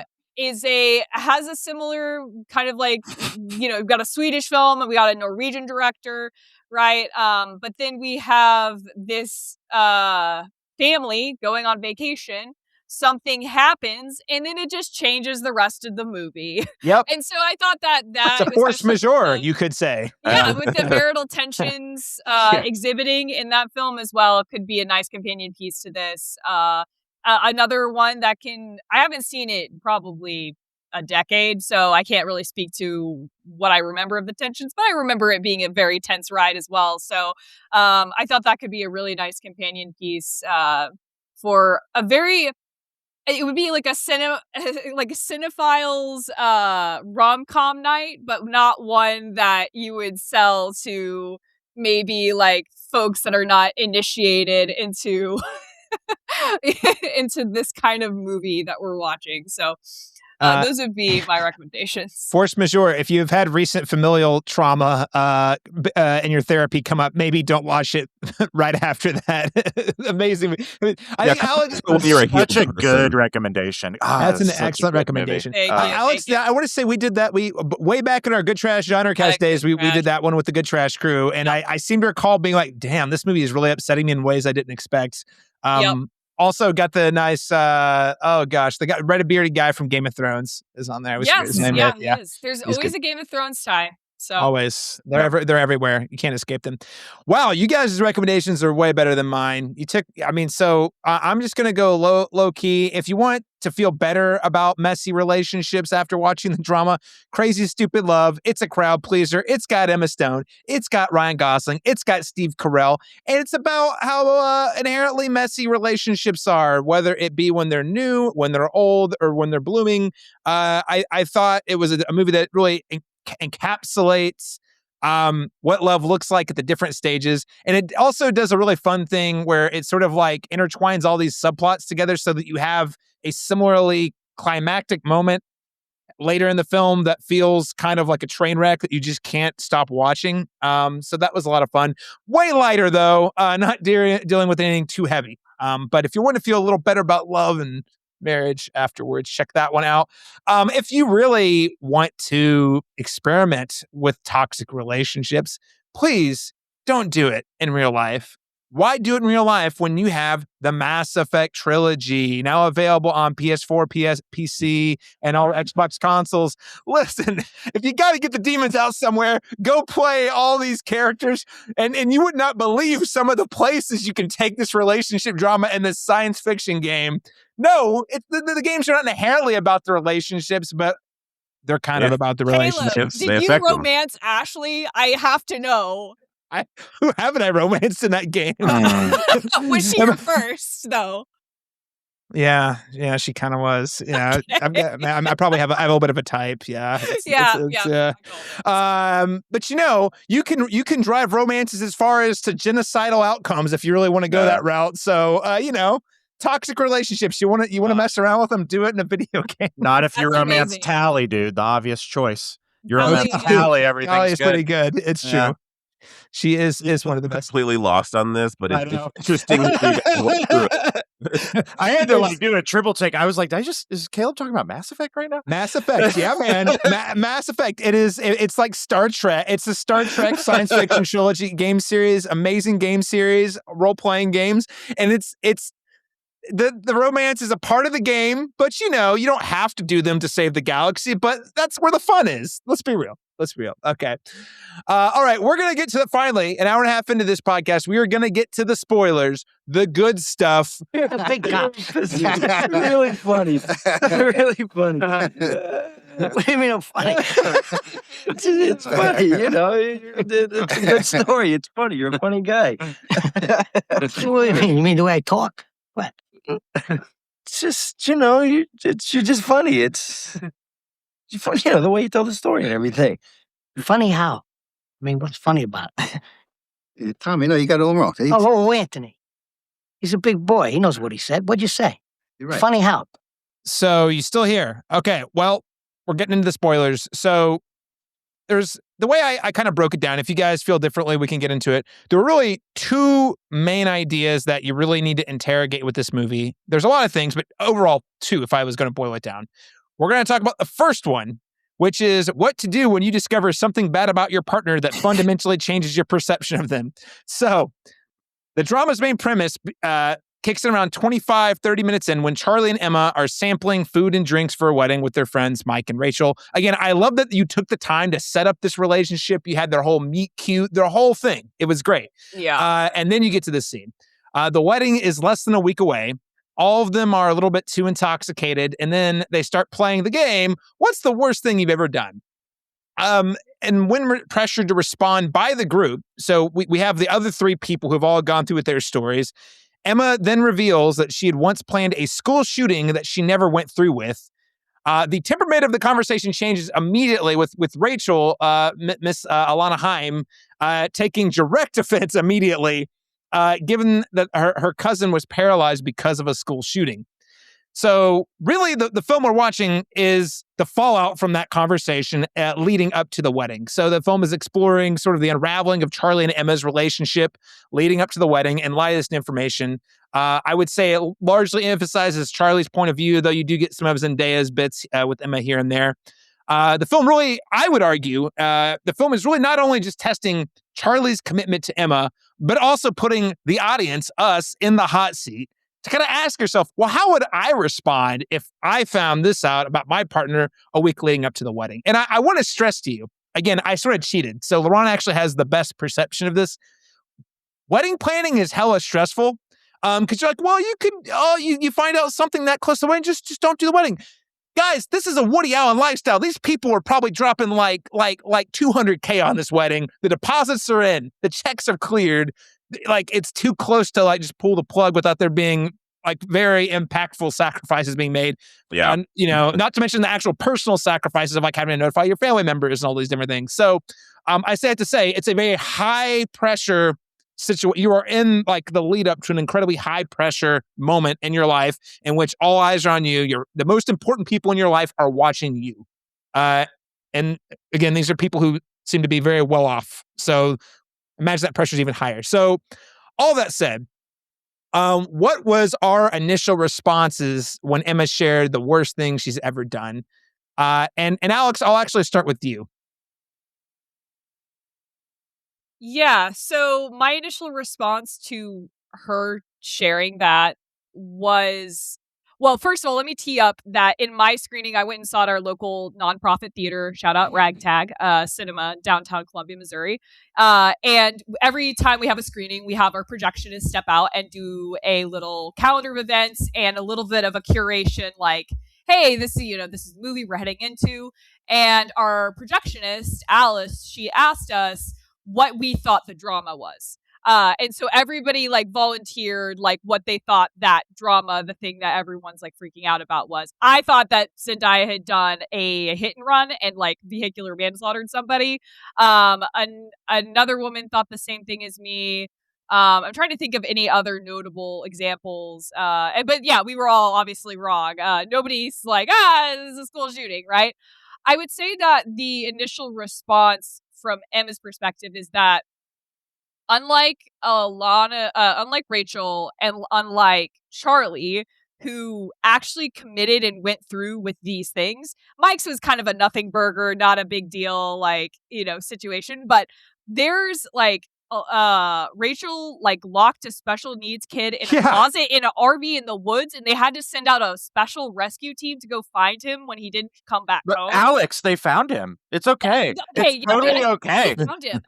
She's cleared. And he was a special through needs no kid. help of her own, and that's such an important point. And it's like, and then Charlie's reveal that he cyberbullied someone so bad that they had to move schools. Also, he kind of undersold that, like, right? Like, I'm like, why are we not? Sorry, I do not want to cut in on your answer, Alex. Yeah, no, but like, open. like, oh my fucking god! I think you might have done something worse, my guy. I think you might have actually done something worse, and we're not exploring it. And he's definitely not interrogating him fucking his own. Like, sorry, I keep cursing. This movie. Oh my god, I can't just like cursing the entire. A very strong feeling to me too, and I'm just like, he's not. You feel like himself. You feel like you're immediately having an argument with someone in the comment section of on the internet, because that's the kind of the emotional maturity and intellect these people when it came to like this subject. Because I agree, I just felt very like, wait, like, let me just put it this way: when they went around and said everything, I thought everything I heard was horrific. And then I heard Zendaya's, and yes, I was taken back. But I was like, yeah, but you guys did that. You did it. You actually did that. And Yeah. let's just brush past the fact that what you did was also really fucking terrible. No, and so. she not only exercises remorse, and I know there's like a little bit of ambiguity about what is a dream and what isn't, but by the time you get to her dad giving his wedding speech, it's very clear that like, oh, Zendaya's character Emma actually became an activist, and actually, it sucks that she got pushed to that fucking point, but like, that's a 15-year-old with our brains aren't even fully formed at that point. We think about stupid stuff. I'll go ahead and say it. I haven't thought about doing a school shooting. I haven't done that, but I definitely think of like sometimes somebody pisses you off, and you like, what's going to flash in your head is something that's maybe kind of violent. And are you going to like think of how like you're going to like put it together and what you're going to do and all that stuff? And I get that has meaning, and that's kind of what they're fixating on, is like, oh, she actually thought about it. She went to target practice. She recorded her manifesto and all that. I mean, she literally like lost her. She was serious enough that she lost hearing one ear, that she was that committed to. She was, and that sucks. But what matters is what she actually did, and what she actually did was not. And so it's like, it sucks. I'm pretty sure she's clearly remorseful. And then and again, I think that's what this film is trying to do. And it's like, there's like one of two ways I go about it. There's the reaction to just the thing, which to me, I'm like, Emma, these are not your people. These people, like, they are not your friends. Yeah. They're just performative. And she clearly thought that they were, because she felt comfortable enough to share that. Immediately regretted. And Rachel's her maid of honor, right? Like, I mean, I don't know. I think I'm going to play devil's advocate a little bit. I thought, I honestly only thought Alana Himes, was it Rachel? That was the only one I thought was actually bad. Mike's was shitty, but that's like a dumb like thing. Yeah, and he was clearly immediately, he was very embarrassed about that, by the way. Like, that's the other thing. Like, and then with Charlie's, it was very ambiguous about whether he actually had done something, or if he was just like trying to talk a game because he was have a story. He's like, oh, I bullied someone online once, maybe. The kid moved away. I don't know if that was correlated. I guess that's the the moment moment. that I actually thought was terrible was Rachel. I was like, you literally locked a kid, a special needs kid in an RV, and then you let them call a search party and didn't immediately blow a whistle. I'm like, that's actually that's really terrible. Also, if the kid had actually died, and that's the thing, is like, here's where we get into believability. And that's kind of like what I was getting at earlier, mentioning some unbelievability and some a little bit of thing. There's like a part of me that was like, when Charlie drops that, he cyberbullied a kid and it wasn't whatever. Like, I'd be like, no, we're talking about the worst things we did. What did you do? What did you say to this kid? What was so bad? Like, if we're all going to have to display it here. And that's where I'm like, no one really followed up on his at all. I also just don't think he actually had. I think the point was trying to move. I think he's making it up. That's fine. Because so much, as we will talk about later, so much of Charlie is just a performative little. It is. It is. I don't think that at all, but that's okay. I think it's. So I'm not surprised it shows up here. Performative bullshitter, I think, is like kinda, but I think it's. I actually resonate, and I will, and not in a way that's like positive. It's going to be a negative self-reflection of myself, but there are things about Charlie that I totally get, but at the same time, it's a bad thing. Like, it's not like, you know what I mean? But, like, but something that bothered me more so than, was not even like, it's even how this game was manifested. Yeah. Oh, it was terrible. It was very peer pressure. Not she good. clearly was pressuring Mamadou's character to, like, say something, even though it was a nothing burger. Like, he clearly didn't want to talk about this. She was like, just say it's fine. It's saying, like, she revealed it. You incited this entire, you orchestrated this entire thing. And then you flipped it on its head and basically judged everyone except yourself for the action. You know what I'm saying? That's the worst. And she's like, I pressured you to tell me this thing. I am so offended you said that thing. Yes, it's asked me to. It's like, so bad. So all I'm saying is I don't actually resent any characters in that conversation except for her, because she was also the one who brought it up in the first place. So like I guess my thing is I didn't read Charlie as a performative bullshitter. I mean, like, he seems like a sweet guy. He was trying to think of when he was writing his letter, he was working with his friend, he was trying really hard. In my mind, there are two key sins that he commits in the movie, which is where I get off board with him. But maybe I don't want to take us too far off track. My thing with Charlie is that he is that sweet guy that wrote that really beautiful tear-jerking speech that Mike cried about. And like that was my favorite most... The point of like this is a rom-com, the moment where he does the trick with Zendaya where he whispers in her bad ear and then he tells her that how much he loves her and wants to marry her someday, and then she can't hear it, and that one like was like, whoa, this got me in the romance, like right there. Like I'm like, damn, it's so potent. But there is this part of Charlie, so he has that element, but he's really, really concerned with optics, like the dance being super choreographed, like how blown out and huge this wedding is, the fact that he was showboating his access to the museum and they got locked in, even the fact he lied about the book. This dude, like, he has like some confidence. That's true. That's true. The book line is pretty shitty. Yeah. First scene, you learn what Charlie, even maybe it's subconsciously, but you learn what he cares about. He approaches Emma. He tries to say something. He doesn't realize she's deaf. He tries to break the ice a little bit. And while it's trying to showcase nerves, the thing the film chooses to show is him looking at everyone around him and thinking that he might be weird or that he might come off as some awkward dude who's not, the exact vision of himself. And that's hard. Like, I get it. Because you know what? Like, I don't think that makes him shitty, though, because I feel like any one of us in that situation would do the same thing if we were trying to talk to someone. But it means it's a bad thing. Like, it is. We have so many things. Okay. There are so many times where and I'm sorry, I'm not trying to get, like, heated, but, like, I have to struggle with this pretty constantly.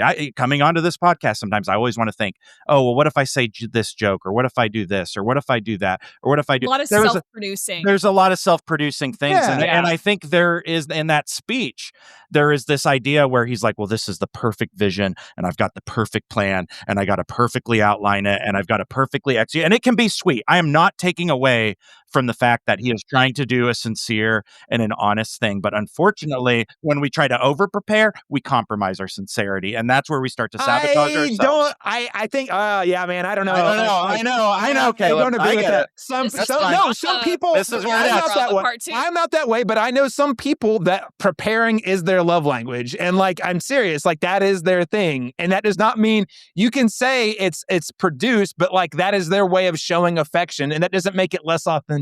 I get performative. I'll debate shitty. Like maybe it's maybe. Oh, he does shitty stuff. By the way, he does shitty stuff. At the end, right? I think I think the performative aspect, being performative, is a theme in this movie as well, because you see when she's essentially making those videos where we kind of see her younger self with the weapon, and the computer keeps crashing.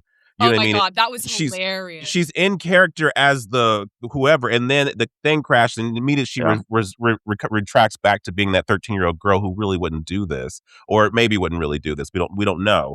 But it feels like there is a theme about how performing a certain way to be perceived by a certain group. And it's to get a certain kind of attention that they don't feel like they're getting, That's what I mean. You over-prepare to an extent in which you are no longer caring about the only perception that really matters, and it's Emma. It's the person you're marrying. Yeah. Who gives a fuck about the wedding guests or a lot of these other you know what I mean? I know you care about it and you're doing it for them, but like you cannot do that to the point in which that is like that perception is the thing you care about, because like unfortunately it's not sincere.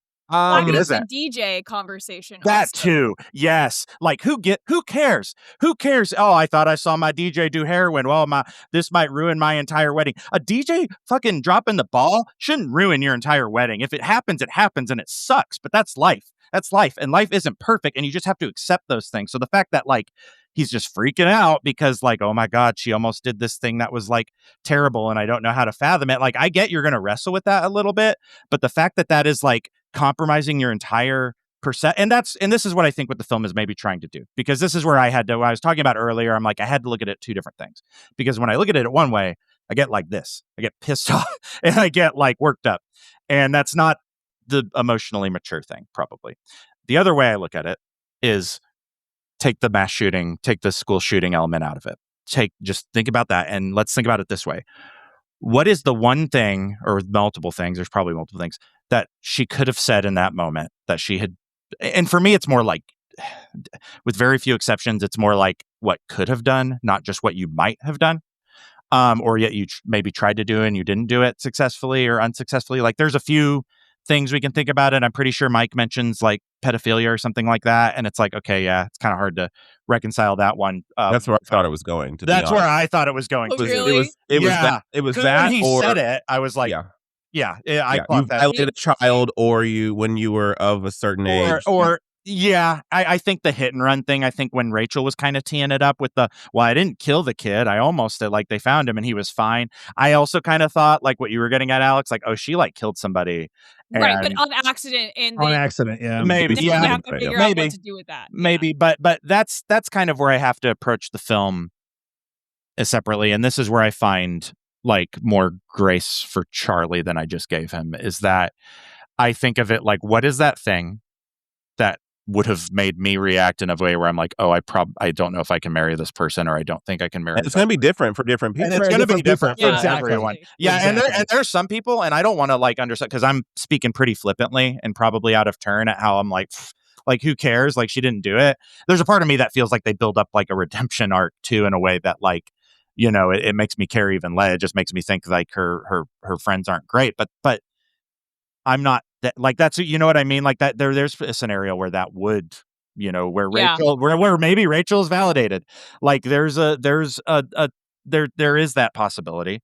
Yeah. And I have to it's deflection. Maybe deflection. She realizes what she said is terrible, and she's like, well, let me make sure yours is worse. Yeah. Like, and that's where I think the film got at, but that's where I had to like be like, okay, the way I can like course correct here is what was the thing Zendaya's character could have said that would have like made me react in such a way where I have no idea what I'm going to do now, but I don't want to leave this person because I formed this like really, I do love them legitimately and I don't want to let that go. But like, God, I don't know. Like it just is so hard to reconcile. And that's where like, I think the film maybe it helped me get along, but like, we still have to deal with what the film is actually about. But I do think there's those two rivers that the film asks you to travel a little bit. Yeah, one is about relationships and one is about the other thing, is the school shooting thing. I want to get to the school shooting thing in a bit, but I want to unpack it. Just there's a lot, Daniel, you just said. I'm not going to like necessarily go down the line of everything I agreed or disagreed with you said. I do appreciate you bringing it back, because I think my take on it is those pain points are going to be very dependent on individuals and relationships. It shows school shootings because the writer-director knows that is a very sensitive subject for Americans who have, at this point, we've all grown up in a world where school shootings just happen. Normalized. We all know it's terrible. We all hate it. But also, it's like, well, we feel helpless to change anything. So, like, it's a thing that's kind of universally relatable in America, tragically, in that way. And one thing I wanted to add on that, I think Arpat's not just being cast as Charlie, but him playing British, not playing American, was intentional, because we have this contrast of he's not immersed in the school shooting culture of what it's like to be a young person living in an America after Columbine. So whenever he goes in his dreams / I read his moments. Now, granted, I lost patience with Charlie a lot through the film, right? But whenever I had a compassionate heart and a compassionate read on his situation, I read those as truly almost like obsessive compulsive like ruminations on the past, on what could have been. Dream. I mean, yeah, it crept into his dreams, true, but like I think having not lived in an America that lives with this trauma on a daily basis, him having to experience the full force of it in his 30s as an adult with this person that he thought he had this relationship and bond with. One thing that I think is a miss on the movie is that, and maybe it's because Charlie's lack of maturity at times, is that we never chase the rabbit too hard on the loss of hearing.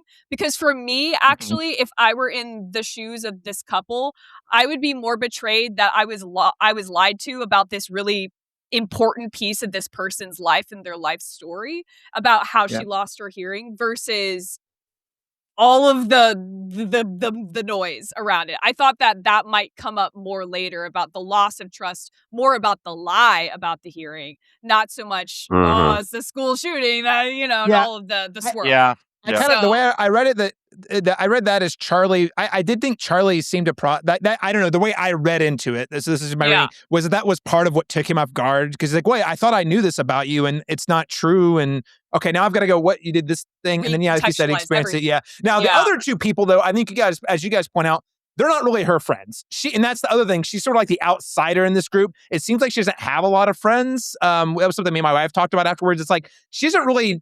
These aren't her people. She is marrying into this group of well-to-do people, that she doesn't know very well, and so she feels the pressure to perform as well, which is why she's like so nervous to talk about it to begin with, and that might be why she would lie about the hearing thing, what I mean? So but the movie doesn't really interrogate that meaningfully.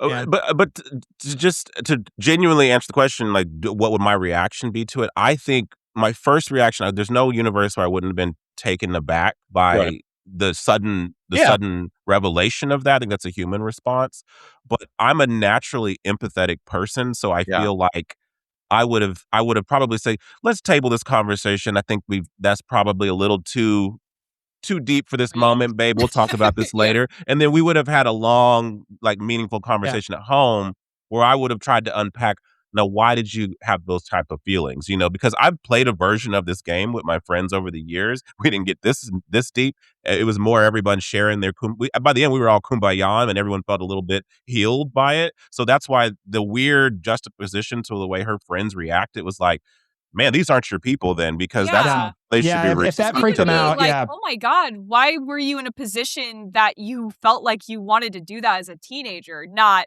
wow, you're just such a shitty person. That was what immediately told me that. I mean, like, obviously there's the whole inherent, like, Alana Haim's character pressuring them to do this, which is already kind of shitty. That was her reaction. Immediately said, "Oh, she is not her friend." Right? Even though she made her not her friend. My vibe, like, honestly, and maybe I'm just like overhating on. I don't know if that's possible, but I'm overhating on Rachel's character a little bit. But I think Rachel already like disliked her. Like, I think there's already. I mean, the first thing she says is a thing about, wow, like, this is the beginning of the movie before the drama, is like, wow, you really haven't been with anyone else. You've only been with Charlie. Oh God, wow, that's That's so weird. She's the mean girl. She's a nasty. She's not like a genuine. Yeah, she's not a genuine person. No. Yeah. But no. I mean, I think Laron, to your point. I mean, I think, again, the other thing I want to contextualize, and I Laron really being the one person who's had the full brunt of this. When you're that close to a wedding, the pressure, the things you think that go through your head, or things that you say, like, I'm just saying, it's an incredibly high pressure situation, and the responses that people have leading up to a wedding are oftentimes not really representative of who they are at the end of the day. That's true. Yeah. And that's not a pass on him because he does do, because, okay, my his two cardinal sins are, I actually thought, well, I mean, before I got married and I was talking to my, wife to be, and she dropped that on to me like 3 days before we like flew the coop and eloped in Hawaii, I would have been like, what? Because like school shootings in particular, I think we'll talk about sports, is a thing that actually deeply upsets, well, all of us, but that is one of those things when it comes up, I get enraged about. So like, it would be a thing where I'm like, whoa, like what are you talking about? Oh, I'm already like so stressed out about all this other stuff, So I sympathize with Charlie's like, I got to process this, and the way I'm processing it is not healthy because I'm not in a healthy context to process this. Now, that said, he does two things that I think where I'm like, you lost me. Number one, the first like actually shitty thing that he did that from my point of view was when he tried to rewrite the really sweet like speech he wrote. Yes. That was upsetting. I was like, oh no, that stuff you said, you meant that, right? But that's where you guys talking about optics, it kind of clicks a little bit. The reason he was changing it, I think, is less to do with how he feels and more to do with like, oh, but certain people know that she once planned a school shooting, so I don't want to be caught saying this thing about a person who had planned a school shooting that didn't go through with it. So that was cardinal sin number one. And number two is the more obvious one, where he has the fling with his coworker, which, well, I don't know how much I wanted to get into that, but obviously that was a huge, like, oh no, you lost me, bro. You can't do that. Yeah, massive. Yeah, and I get what they were trying to say with that in terms of like, he feels he's so fixated on this thing that the only way in his mind that he can it's not right, but the only way in his mind he feels like he can justify this is to do the worst thing he could imagine doing. So then they would be on even playing fields, but that's a toxic mentality. Yeah. You know what I mean? Like, so I can't buy into that. He's still in the wrong. He's still in the wrong. Yeah, no doubt about it. Yeah. But like the whole him like having the dream sequences and processing it and questioning himself, I'm like, I would probably do a similar thing, Yeah. Well, sorry. Go ahead. Okay. No, the one other thing that I thought of was really interesting is because he's a curator for this museum, and he receives that art book that is women posing with guns, and it's like very art, like it's art. It's not like, NRA magazine sexy calendar edition. This is like, okay, we're trying to say something about this. And the thing is like, as he's flipping through the book and he's like mentally projecting Zendaya with various guns throughout like this art book. One thing I was thinking, I was like, golly gee, if you would only take a second or two to actually read what this book is about, I'm sure you would have some takeaways about how violence is like portrayed in our culture and why certain groups might be attracted to images surrounding guns, but it's not necessarily an action of intention. It's all about like the performativeness of it. And it's like, gosh, if you could only just read. Like, no, again, he just thinks somebody's fucking with him. He's like, oh, somebody's trying to do this. Right. Somebody knows. And it's like, because he cares so much about that. Like, he cares about the optics of it all. Right. Yeah. And this whole scenario is essentially like, it's not just challenging. You mentioned like using Charlie as like a conduit for the audience and how we're processing all of these things. I actually think like the movie is challenging our own empathy, for Zendaya and this whole scenario, because it is truly like this is something that is unsettling, but then where do we go from here? And what's the right course of action? And that's going to be different for everybody. If you lost somebody to a school shooting, then that's probably going to be you know what I'm saying? It's a lot different. It's too close. It's too close to you versus like, but then for me, in my mind, having not lost that, but still dealing with the collective kind of American crisis with that, is that, like if this happened, like I have to ask myself, like, like it's so unsettling, but at the same time, it's like we all in our own way have our own piece of that trauma, in our lives. And I think that I think it's great that he took this subject and is asking us all to confront our own attitudes and relationships to that epidemic. So I think it's just the intensity of that's just going to change person to person. Yeah. Sure. Yeah, it really is. And I think that's what makes this is what creates the conversation, which I think makes it such a powerful piece of art. Like there's not another thing I love, this movie does not tell you how to feel about any of this stuff. No. It creates these situations and scenarios. And that's the thing. Like you guys, Charlie pissed you guys off in this scene, and therefore the next scene, like, fuck that guy. And then we go, versus like the way you relate to certain characters and not others, or based on the baggage you have. Laron, like you said, if you have lost someone to a school shooting or have been present in a school shooting, it's going to hit a lot differently, and the movie utilizes that to maximum strength to kind of create a meaningful, provocative conversation. However, I don't actually think, other than maybe Elena Haim, I don't think the movie is actually really that mean to any of its characters.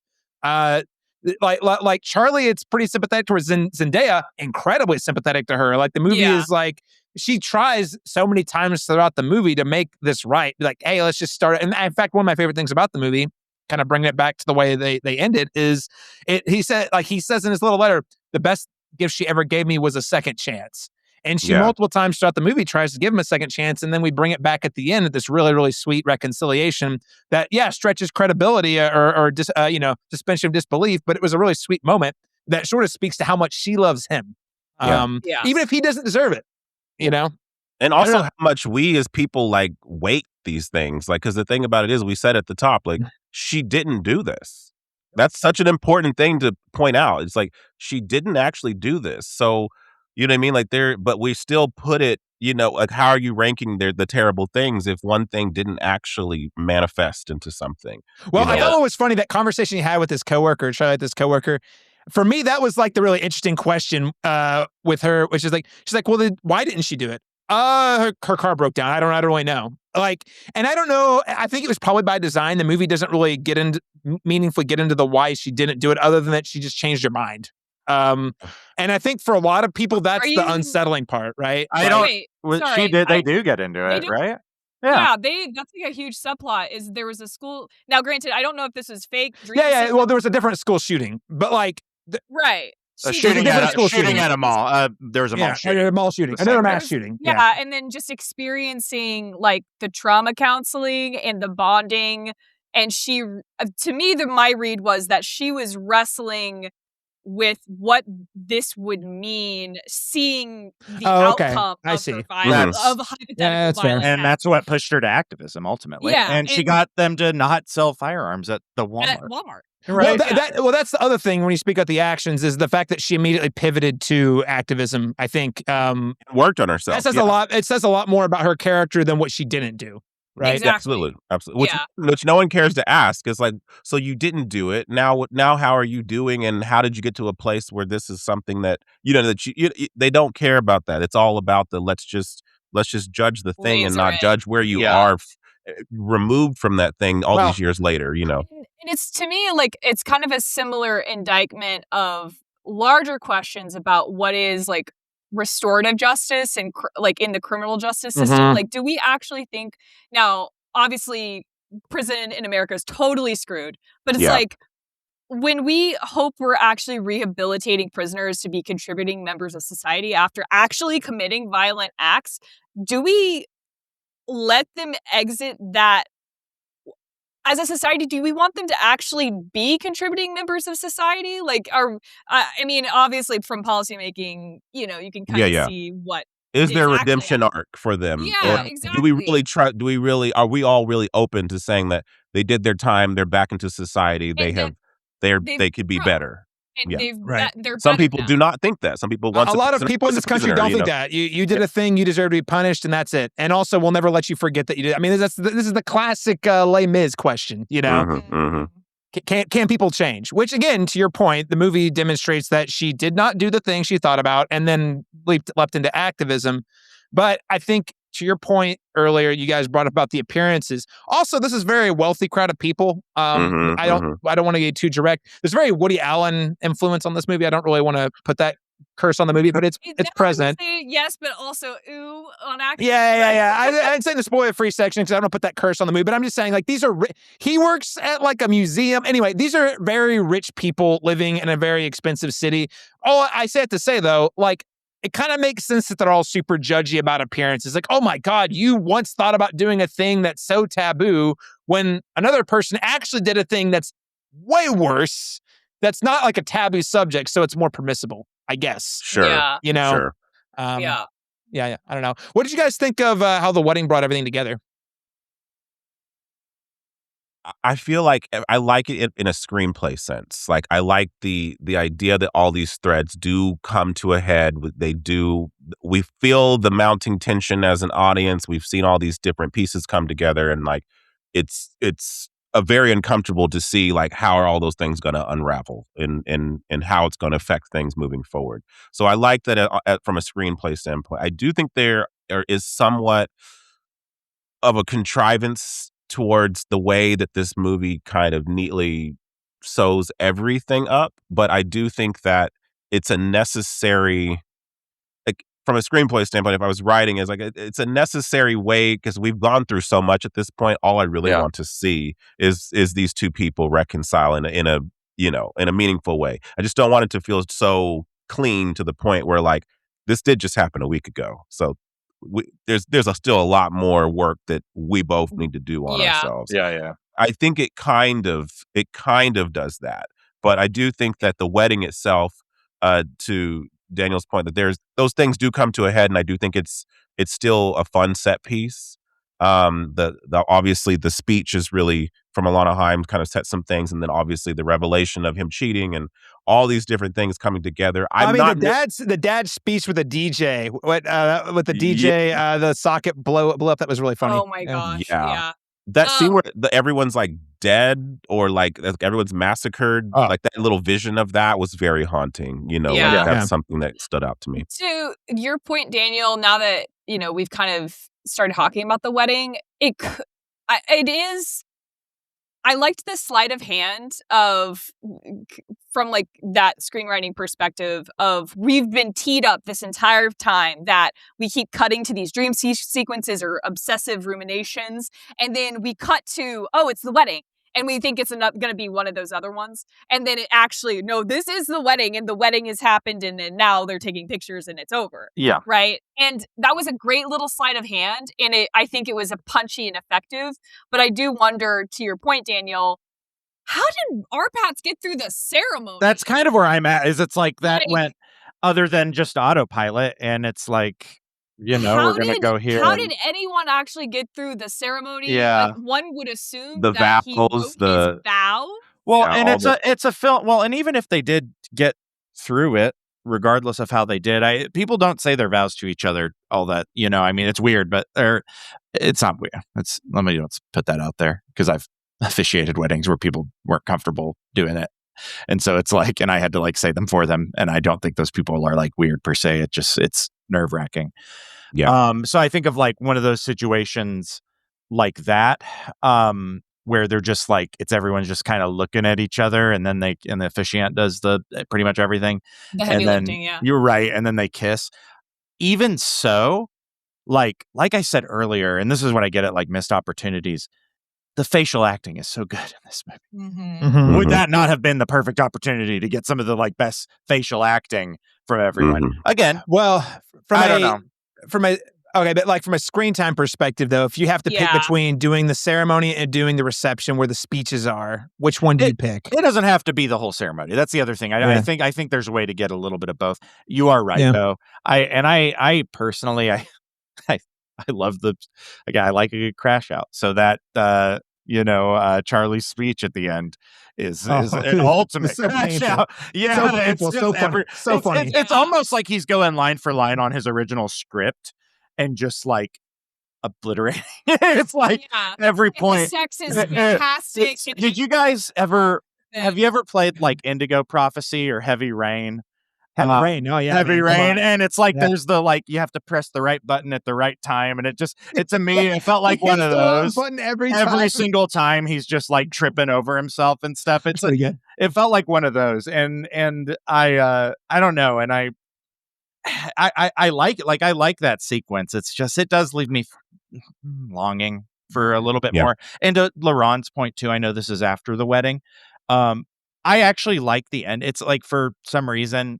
Because the actual ending, despite how heated I got everywhere, anytime a character pisses me off, I want that redemption a little bit. I want them to prove me wrong. I want them to take it, and undo that. I think there's go ahead, and I think with Charlie, I guess maybe I'm like over like projecting, but there's a part of me that the ending sits better with me in the diner, in that he's decided, fuck it, which I think he has. Maybe he hasn't. Maybe this too, you could argue that this is a form of performative, behavior, and that you go to a wedding you go to the diner after your wedding has just been destroyed and it ended with you getting fucking headbutted, and you have blood all over you.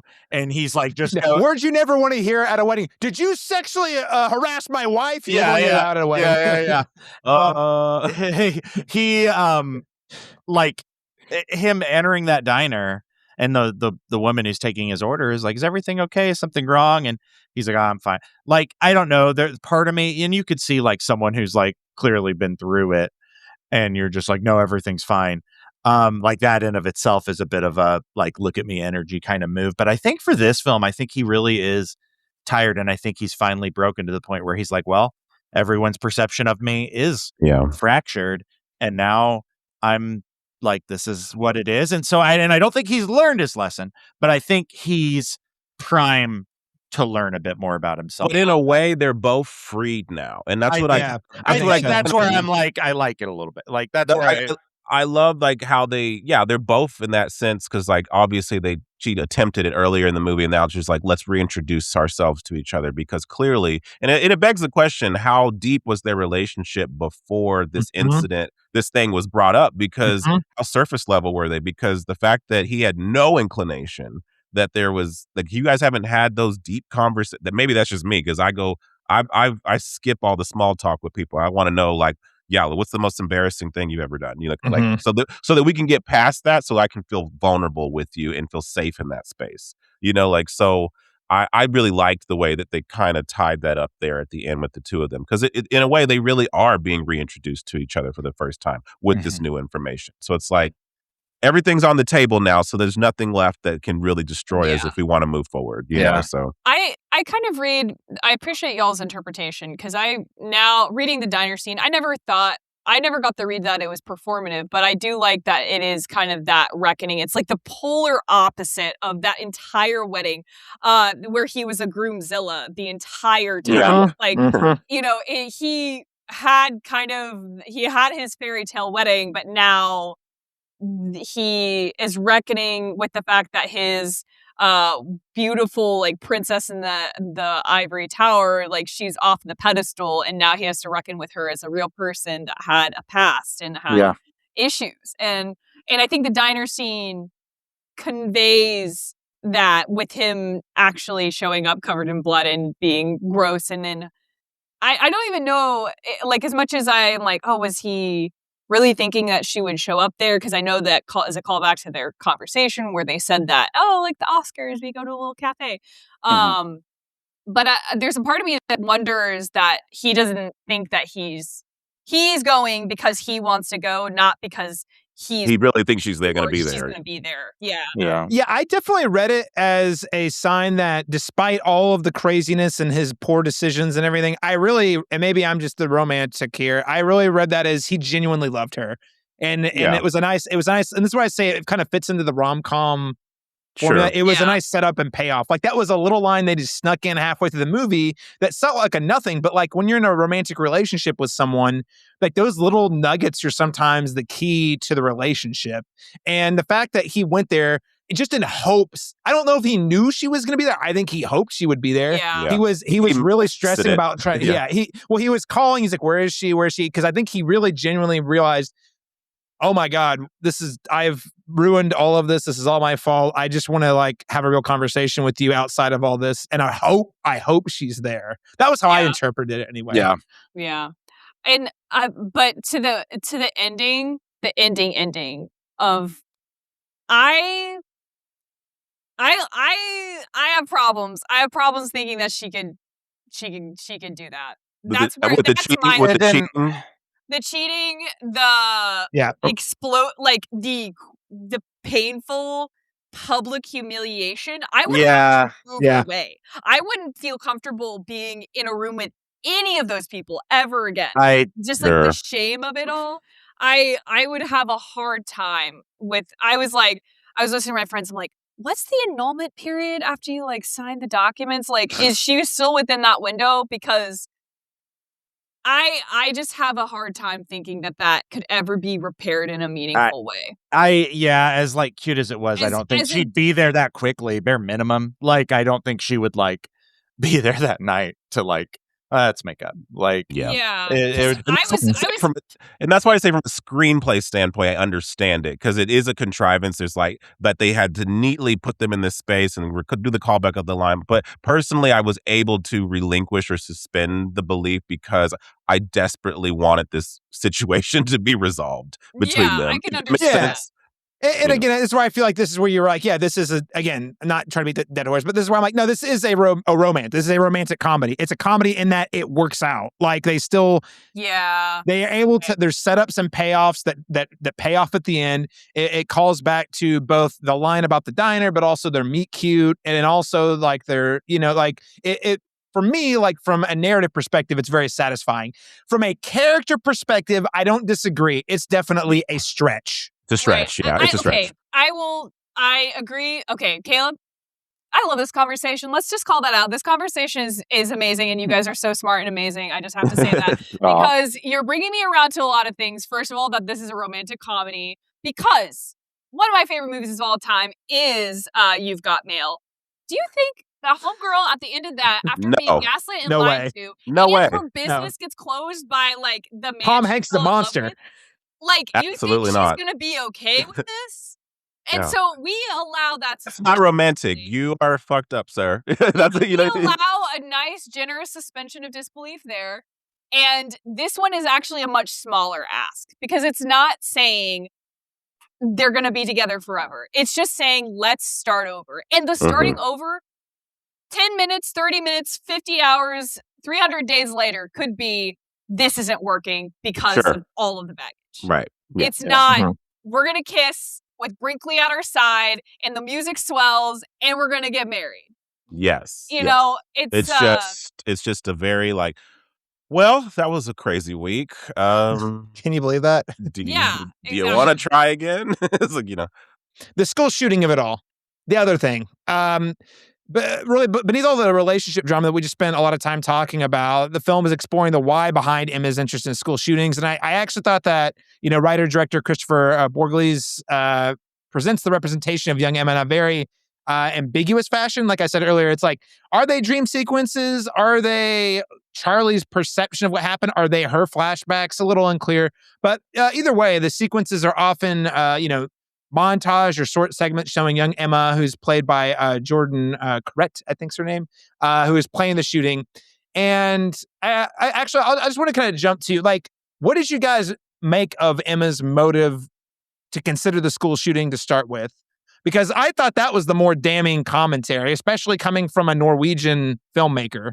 Like, we are so deep in the sauce of school shootings that kids think it's a lifestyle choice. Like, that's kind of, that was how I read the fact that it's like, well, I like the aesthetic. This will get me attention, right? Like this will make me, I have a lot of complicated feelings about this, and I think I've softened to them. This is when I said that I had a conversation with my spouse after the movie. We did not agree about this point, and we had to find a middle ground or somewhere where we can meet in the middle to feel comfortable with it. And it's basically, I have an issue, one, with it being Zendaya. And I'm going to say this as somebody who lives in America as a black male who sees perpetually, you know what I'm saying? Like I cannot, just the imagery, the representation of a black woman being the one who is doing a school shooting when historically we know that is not the case. You know what I mean? Like the movie even calls that out, by the way. It's very, and I mean, again, and I'm not saying, and they do call it out. There's one reference to she herself is the character's done some of the research about how often this has happened. And it's more so the intentionality behind it. Did he just do this for a screenplay perspective? Like, hey, it'd be more interesting if it was her than it was him. Personally, for me, it would have landed better if there was the reverse of this, where he's the one that makes the confession. It's her spiraling the whole movie, because that would ring more true to what my lived experience in America, seeing that overwhelmingly these school shootings are enacted by white males with AR-15s. Yes. You know what I mean? Like, because and that's not to say that that black people are just sanctified and they could never do anything wrong.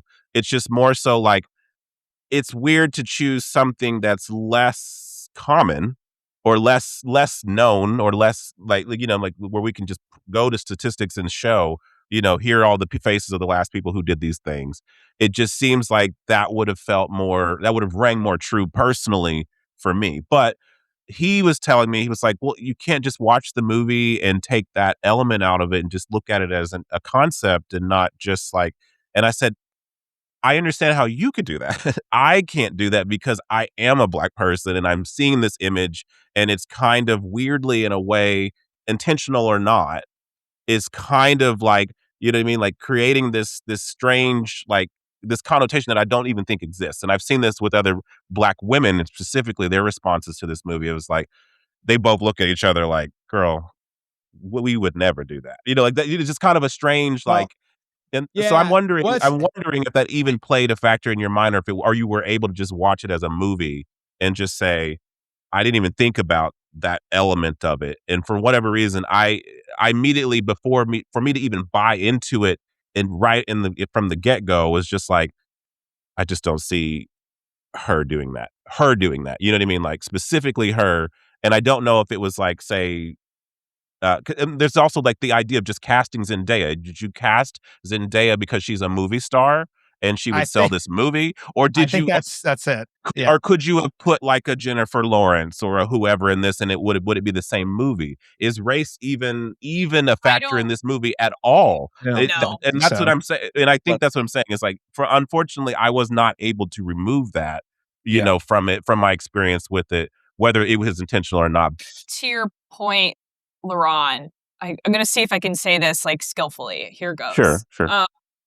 I agree with you that, I mean, Zendaya cast because she's a big star or a great actress, combination of both, knew that she'd be a magnet. I think there was no consideration of race at all, because if there was, not that I wanted to see racial bullying on my screen. Sure. But that would have probably been more likely if one of the things that she was bullied for, maybe in school or what have. Okay. And so, because I will never have the experience of living as a Black person in America. This experience read white. You know what I mean? Okay. It felt like, understand. This is how like a white female teenager could have experienced girlhood and all of this stuff. That's fair. It's not a situation like The Help where I'll say, like, I enjoy that movie for the performances, but I also see the movie as problematic because it's reinforcing this idea about the white savior complex and Black people can't do their, you know what I mean? Like, it can still be an enjoyable movie, even if I have a bug with how the mechanics of it may have implications outside of the movie. And I'm not saying that I'm really firmly not saying that he's okay, gets a free pass for like not making any consideration of that at all, because if they'd cast Zendaya, there should have been someone doing some. I mean, even Zendaya's agent. Though, I'm just saying this is not just one person's fault. Sure. So She chose to do it. She wanted to do this role, by the way. That is important to note. Yeah, exactly. So I think it's just incredibly it is deaf to the lived experience of Black women in high school. And I think that's probably, like you said, that's probably the case. And I just wanted to, because I just think if you put someone in that role, did it cross your mind at all what doing that was going to do? And maybe it didn't, and maybe it didn't, I would go on a limb that the writer-director is Norwegian, therefore probably does not have a ton of experience or thought about what it means to be an African-American woman in America or Black woman in America. Probably not like his area. Now, again, it is a little surprising that this didn't get flagged in enough places, or maybe it did, but they made the calculation where it's like, well, Zendaya wants to do it. We know she's going to sell tickets, so it's worth taking that lead for imperfection. And we'll let her speak to that if she chooses to. Which she hasn't, by the way. But also but that would also kind of ruin that. They haven't been talking about the school shooting bit in any of the marketing for obvious reasons. Right, for sure. But anyway, that just an interesting tangent. Sorry to bring that in. I know No, that it's worthwhile to point out. I think it's valid. I think it's more valid right now to think about because there's people who, I mean, one battle after another is getting, I was pretty over the moon with it, but I'm starting to have like a lot of second thoughts about my read on that film too, because I'm hearing a lot of chatter, and I literally on the work trip I was just on, about the fetishization of violent Black women and how like it doesn't really it doesn't like what is that film doing that for? Is it just to kind of, is it to be needlessly evocative? Is it irresponsible? Is the director of this film being a little, and I think I get where Alex is coming from. It feels like it's more just kind of like negligence or like ignorance, but it's not like an intentional like but that's the thing about it. But you should have people right. It's the thing is, I'm saying. I don't think that Paul Thomas Anderson was doing anything. You know what I mean in that regard, like maybe what to those criticisms, but it doesn't has a mean wife who reviews his scripts, by the way. So like it's she's a Black woman. To be fair, Maya Rudolph is a Black. You know, so there's that too, and he has mixed race kids, so it's not that he's not aware of those things. I guess it's more so like, and that's what I mean by the like it was there an intention, was there no intention, but it doesn't necessarily mean that the thing itself doesn't do something on its own, whether you intended it to or not. Does that make sense? Like, like. No, absolutely. No, it totally does. I just weirdly, when I was watching it, because this is such a real thing in America, you know, and that's the thing is if I'm looking at it as a hypothetical concept that we're just having a conversation, but it's a real thing in America that happens. That's maybe why I was bringing my own personal, like, because what I see. Yeah, I mean, we all do. I mean, that's the thing. We're all bringing our own lived experience, and we've all grown up in a world where tragically senseless school shootings and mass shootings just happen on a daily basis. I mean, the movie even makes a couple of jokes about it, which are funny, but those are the ones where you're just like laughing because it's uncomfortable. Well, it's like, oh, I didn't do that school shooting because there's another one, like, you know, a few blocks away, you know, or even like there was Charlie made a joke somewhere in the movie where she's like, oh, school shooting. Oh, no, you were different one, you know, and it's totally viable that someone would just because that's how often it happens. And it's then I think her motivation then to answer the question without that element being considered is just that, I mean, it makes sense. It makes sense in the sense that we're commenting on the fact that, as you mentioned, that this has become so normalized in America that it looked like a viable option for this person to draw attention that she wasn't otherwise getting in life. And so, do I think I could be pulled into that sort of thing? Maybe not, but I can understand, especially for a younger generation where this has just been their whole experience forever. They're steeped in it that, I can see this. They have active shooter. I mean, kids for like the last 10 years have had like active shooter trainings. So like, it's not just like it's a tragic thing that happens. It's literally just a part of life. And it's so commonplace. And there's a playbook out there for how these like shooters operate that like, I think the movie is sort of like putting the question out there, or at least the idea out there. Has it become so normalized and our culture become so desensitized to the violence that it could be like, oh yeah, that's a choice I could make if I need some attention, you know, like not fully understanding the repercussions of what they're about to do, which is why, as you guys, Daniel and Alex point out earlier, is so telling about her character that when she does sort of witness the trauma, that she pivots a little more meaningfully away from that. So I don't know.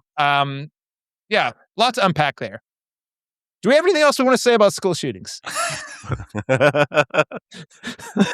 Caleb, you posted that guys. You're probably not good for you. Don't do them. Yeah, I don't do them. Posted that article from NBC where the March for Our Lives group is talking about their perspective on the film, and the group. It's interesting. The article largely feels like it's cherry picking that the March for Our Lives group doesn't like the movie or is against the movie, whereas the actual post says they're against how the A24 marketing. It's the marketing. It's the marketing. I would put the onus of that entirely on the marketing. It's the marketing, and then the Columbine survivor, one of the parents of the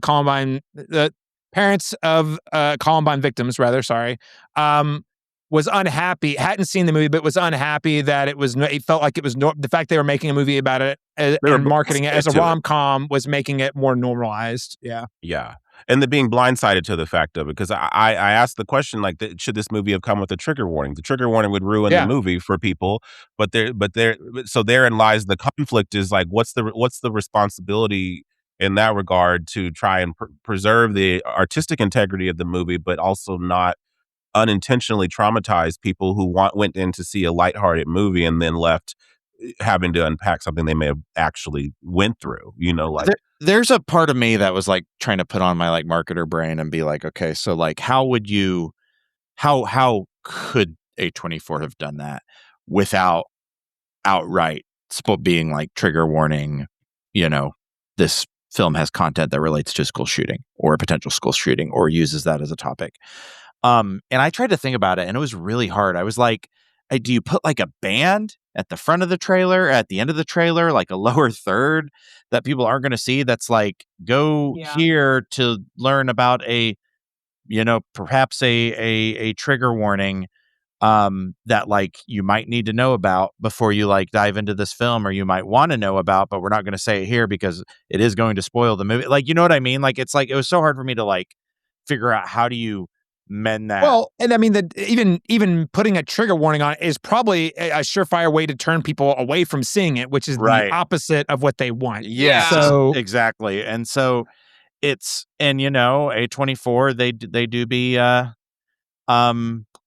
sometimes I feel like they're kind of becoming a behemoth, and I think more about like Civil War, honestly. And that they aren't always, but that's like the entire content of the movie. You know what I mean? Like this is different in that. I actually think A24, if you're looking at it purely from a marketing perspective, I actually think A24 is doing some of the best marketing and like right now for anything. Yeah. Civil War is crass marketing that I think is upsetting, but that was the point. They got people talking about it. Like, that's what, and I guess that's what we're talking about is like what, when does being crass and being clever and being covert, they were effective at their aim. Marketers have the aim, give us disease, but they were not ethical. Right. I would argue that with Civil War in particular, and this one is, I don't know, like, I don't know how you solve this one, because I think if you put any sort of trigger warning on the movie, you're immediately going to lose half your audience right there. It's going to hurt something one way or the other. I think you would recut the trailer to de-emphasize that conversation, and it would or like not de-emphasize that conversation, or actually just reveal that, and then it's like they kind of say tee up what happens next, because to the point of one of the people that was in not just one but two school shootings at different places in different parts of their lives, this person said there are ways to show nuance without using trauma as a gimmick. And I think that kind of sticks with me, because the way that the trailers are cut is that it is very gimmicky. Like, oh, you gotta watch the movie to find out what she did. That was so bad. So it's like you would have to kind of, the whole marketing campaign, you'd have to do it all over from the very ground up. And then, you would then lose all of those little Mizzou girls behind me being like, what is the drama? I'm going to bring my friends, And it wouldn't have made nearly as much money as it did this. Correct. Well, so. It's the same playbook they ran for The Materialist, which is they marketed it as a rom-com. I would argue it is a rom-com, but not in the way that audiences think it or looking for a rom-com. Traditional one, for sure. Yeah, and it worked for Materialist, so they ran the same playbook here. It's working. It's working. I think that Kristoffer Borgli, though, he actually avoids a lot of the problems that Alex Garland had with Civil War. We've talked about it at length on the other podcast, but essentially just saying, like, where you call your movie Civil War, and then you also, don't have any meaningful engagement with the subjects that you're teasing at. Which neutralize the effectiveness of the movie, and then ultimately you said it becomes a big nothing burger, whereas here I think that Borgli's like removal from the US, he's able to look at this in a kind of clinical way almost, to be able to instead of having, again, such a personal attachment to it where you have to feel like you have to say the thing or have an opinion about the thing. Even really, it doesn't seem like he has an opinion of it. It seems like, but he's curious or interested in the way that this subject seems to just what it does to the human condition specifically here, and how we toil with this subject and how we go back and forth. about whether was it tasteful for him to make this a dark comedy when it's about something that is very harmful.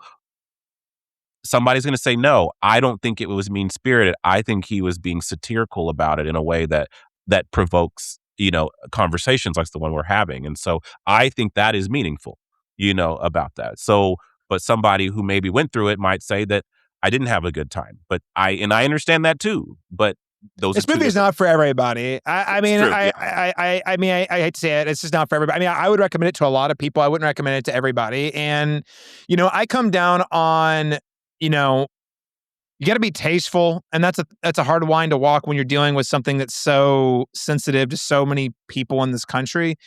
But also, and I'm not here to get on my political soapbox, but what I will say is, like, I honestly at this point don't care what it takes to get people talking about how to stop school shootings from happening.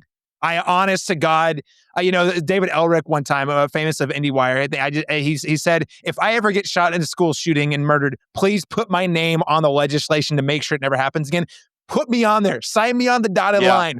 If it means putting like this into a rom-com, if it gets people talking about it so that we're like, isn't this freaking crazy that this keeps happening and we don't ever deal with it? We could prevent it, or there's things we could do to make it exactly. So I'm on team. Obviously, you need to be respectful to victims and victims' families. I understand that, and there's never a way where you're going to make 100% of people happy.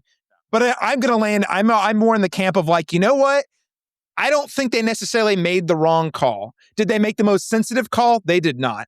No. But did they get people to see this movie and talking about this? Yes, they did. And I think that is a win.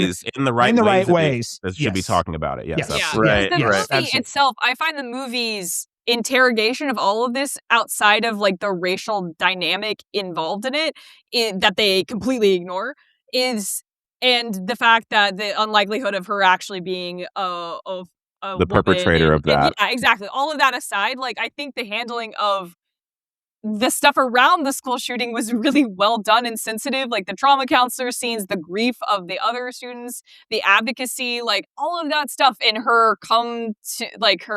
coming into her own, realizing that she doesn't want to actually perpetuate this act of violence and throwing the rifle in the lake and just like all of that. I felt like none of it was played for laughs. It was all done very like sensitively. Like they know that the laughs were done at the expense of Robert Pattinson being just a little cuckoo bananas at this revelation and the fallout of the drama. But the drama isn't the act of school shootings. It's all of everyone's messed up visions and interpretations and their ideas of school shootings. But if we had more clarity on the act of school shootings so that we could like band together to actually prevent them, instead of it being like, I think it's kind of lampooning the idea that this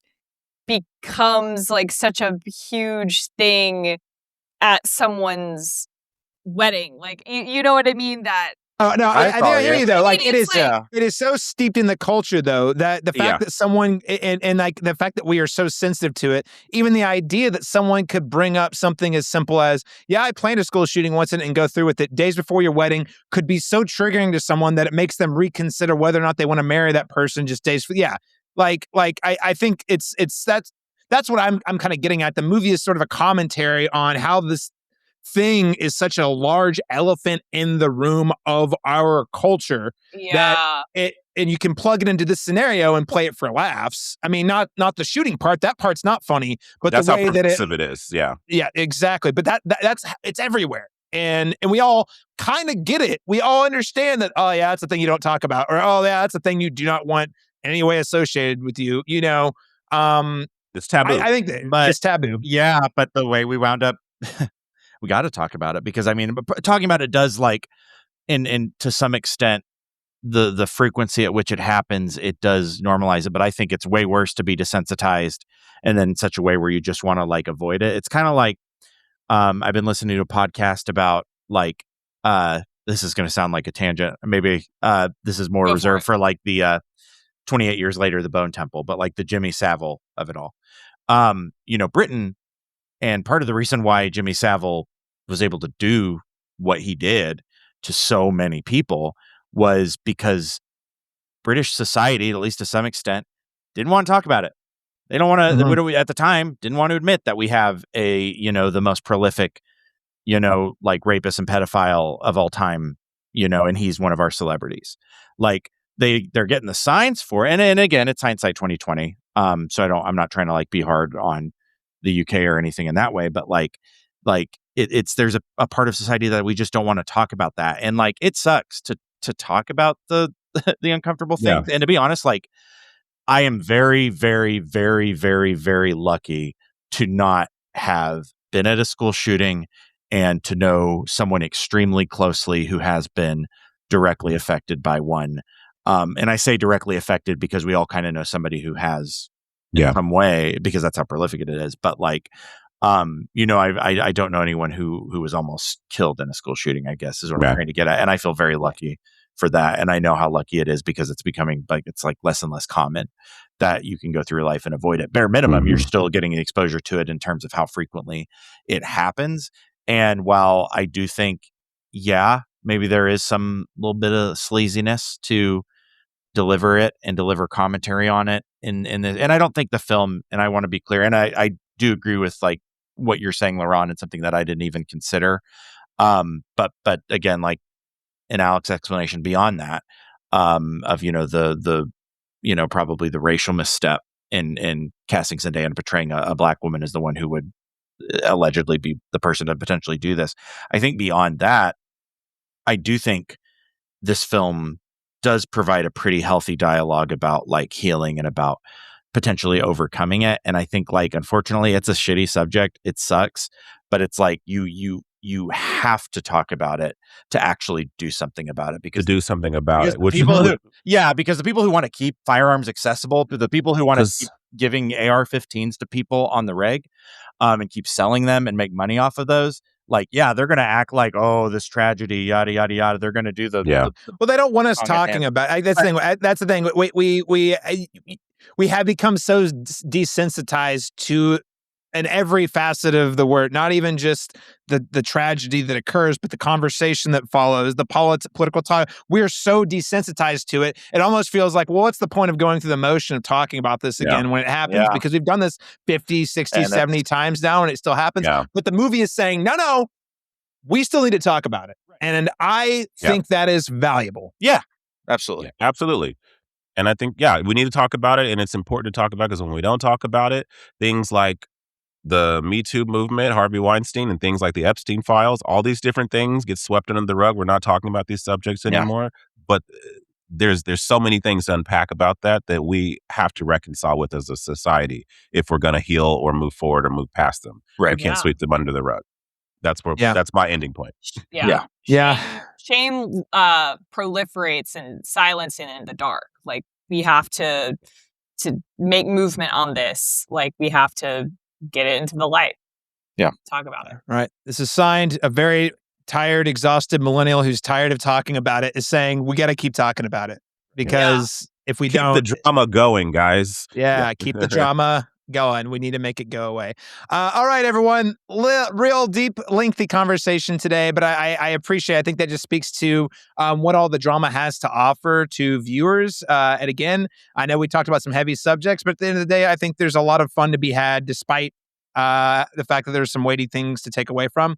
Appreciate you all being willing to engage in this. I'm glad to say this was not the final episode after all. It turns out we're still talking. So we appreciate you all. Podcast, guys. Yay. Yes, we did it. So hey, Laron, Alex, and Daniel, thank you all so much for being willing to engage in the tough conversation. Alexandra, Bohannon, where can people keep up with you and your work and all the things you've got coming out of your South by Southwest coverage app? Sure. Yeah. Today or over the weekend, one of my pieces just went live for Movie Maker magazine, where I interviewed the director of one of the best short films I've seen in a long time, Man Eating Pussy, which with hopefully more coverage Is it man hyphen eating pussy or man space eating space? Yeah, the title is styled man space eating space pussy space. So there's there's so much there. There might be more there coming to Maybe. audio near you. I don't know. We will see. So you can find all of my work on Instagram. That's at Alex by Alex Bohannon, by by Alex Alex Bohannon Bohannon. I write for a publication called LUXIERE, and that's LUXIERIE, and that's luxury magazine .co. But you can find it also on Instagram as well, because all of my stories are like kind of collabs with their publication. So you can keep tab of me there. Awesome. Great stuff, Alex. Again, congrats on the successful South by Southwest. Looking forward to seeing more coverage. Daniel Bokemper, where can people find you and all your work online? Yeah, beyond the Cinematropolis. Check me out at worldliteraturetoday.org or the print magazine if you get it in your area and you want to read some book reviews. I am spacing on the last one I wrote, but I'm pretty sure I'm in the most recent magazine. So if you flick through it and you find my name, you can find it there. But more recently would be, I recently wrote 2 reviews on flickattack.com. One being of Possession, the 1981 film I alluded to earlier. The other being on Paul W. Anderson's 1997 film Event Horizon, which masterpiece. Yeah, you'd be surprised how similar it is to the drama. So you should go definitely read it. Because I feel like the connections just speak for themselves, and I'm pretty sure my review creates a very solid bridge between this film that we just talked about and again the masterpiece, the opus, the monumental picture that is Event Horizon. Yeah. So either way, check it out there. Check me out here when I'm here. And of course, Caleb, thank you for having me. First of all, sorry I yelled at you, but it's always a pleasure. It's because I love you and I miss you is the only reason. It's always a pleasure. I miss you too, and it's a pleasure to get yelled at by you, Daniel. I mean, would this be a podcast together if you didn't yell at each other at some point? Right. You know? Caleb and I are the only people who can give both a film an A, and yet we're yelling at each other. They're both even the same letter grade. We can like a film so much, and yet we disagree on something to the point where we're yelling. Not all B pluses are weighted the same, guys. No, sir. Exactly. No, sir. No, they are not. I appreciate it, Daniel. Always a pleasure to have you on. Thank you. Laron Chapman, where can people find you and all of your great work online? When I'm not actively programming a festival or in pre-production for my own second attempt at directing a film, you can follow my reviews on the cinematropolis.com, or you can follow me on Letterboxd at black_Cine_man. All right.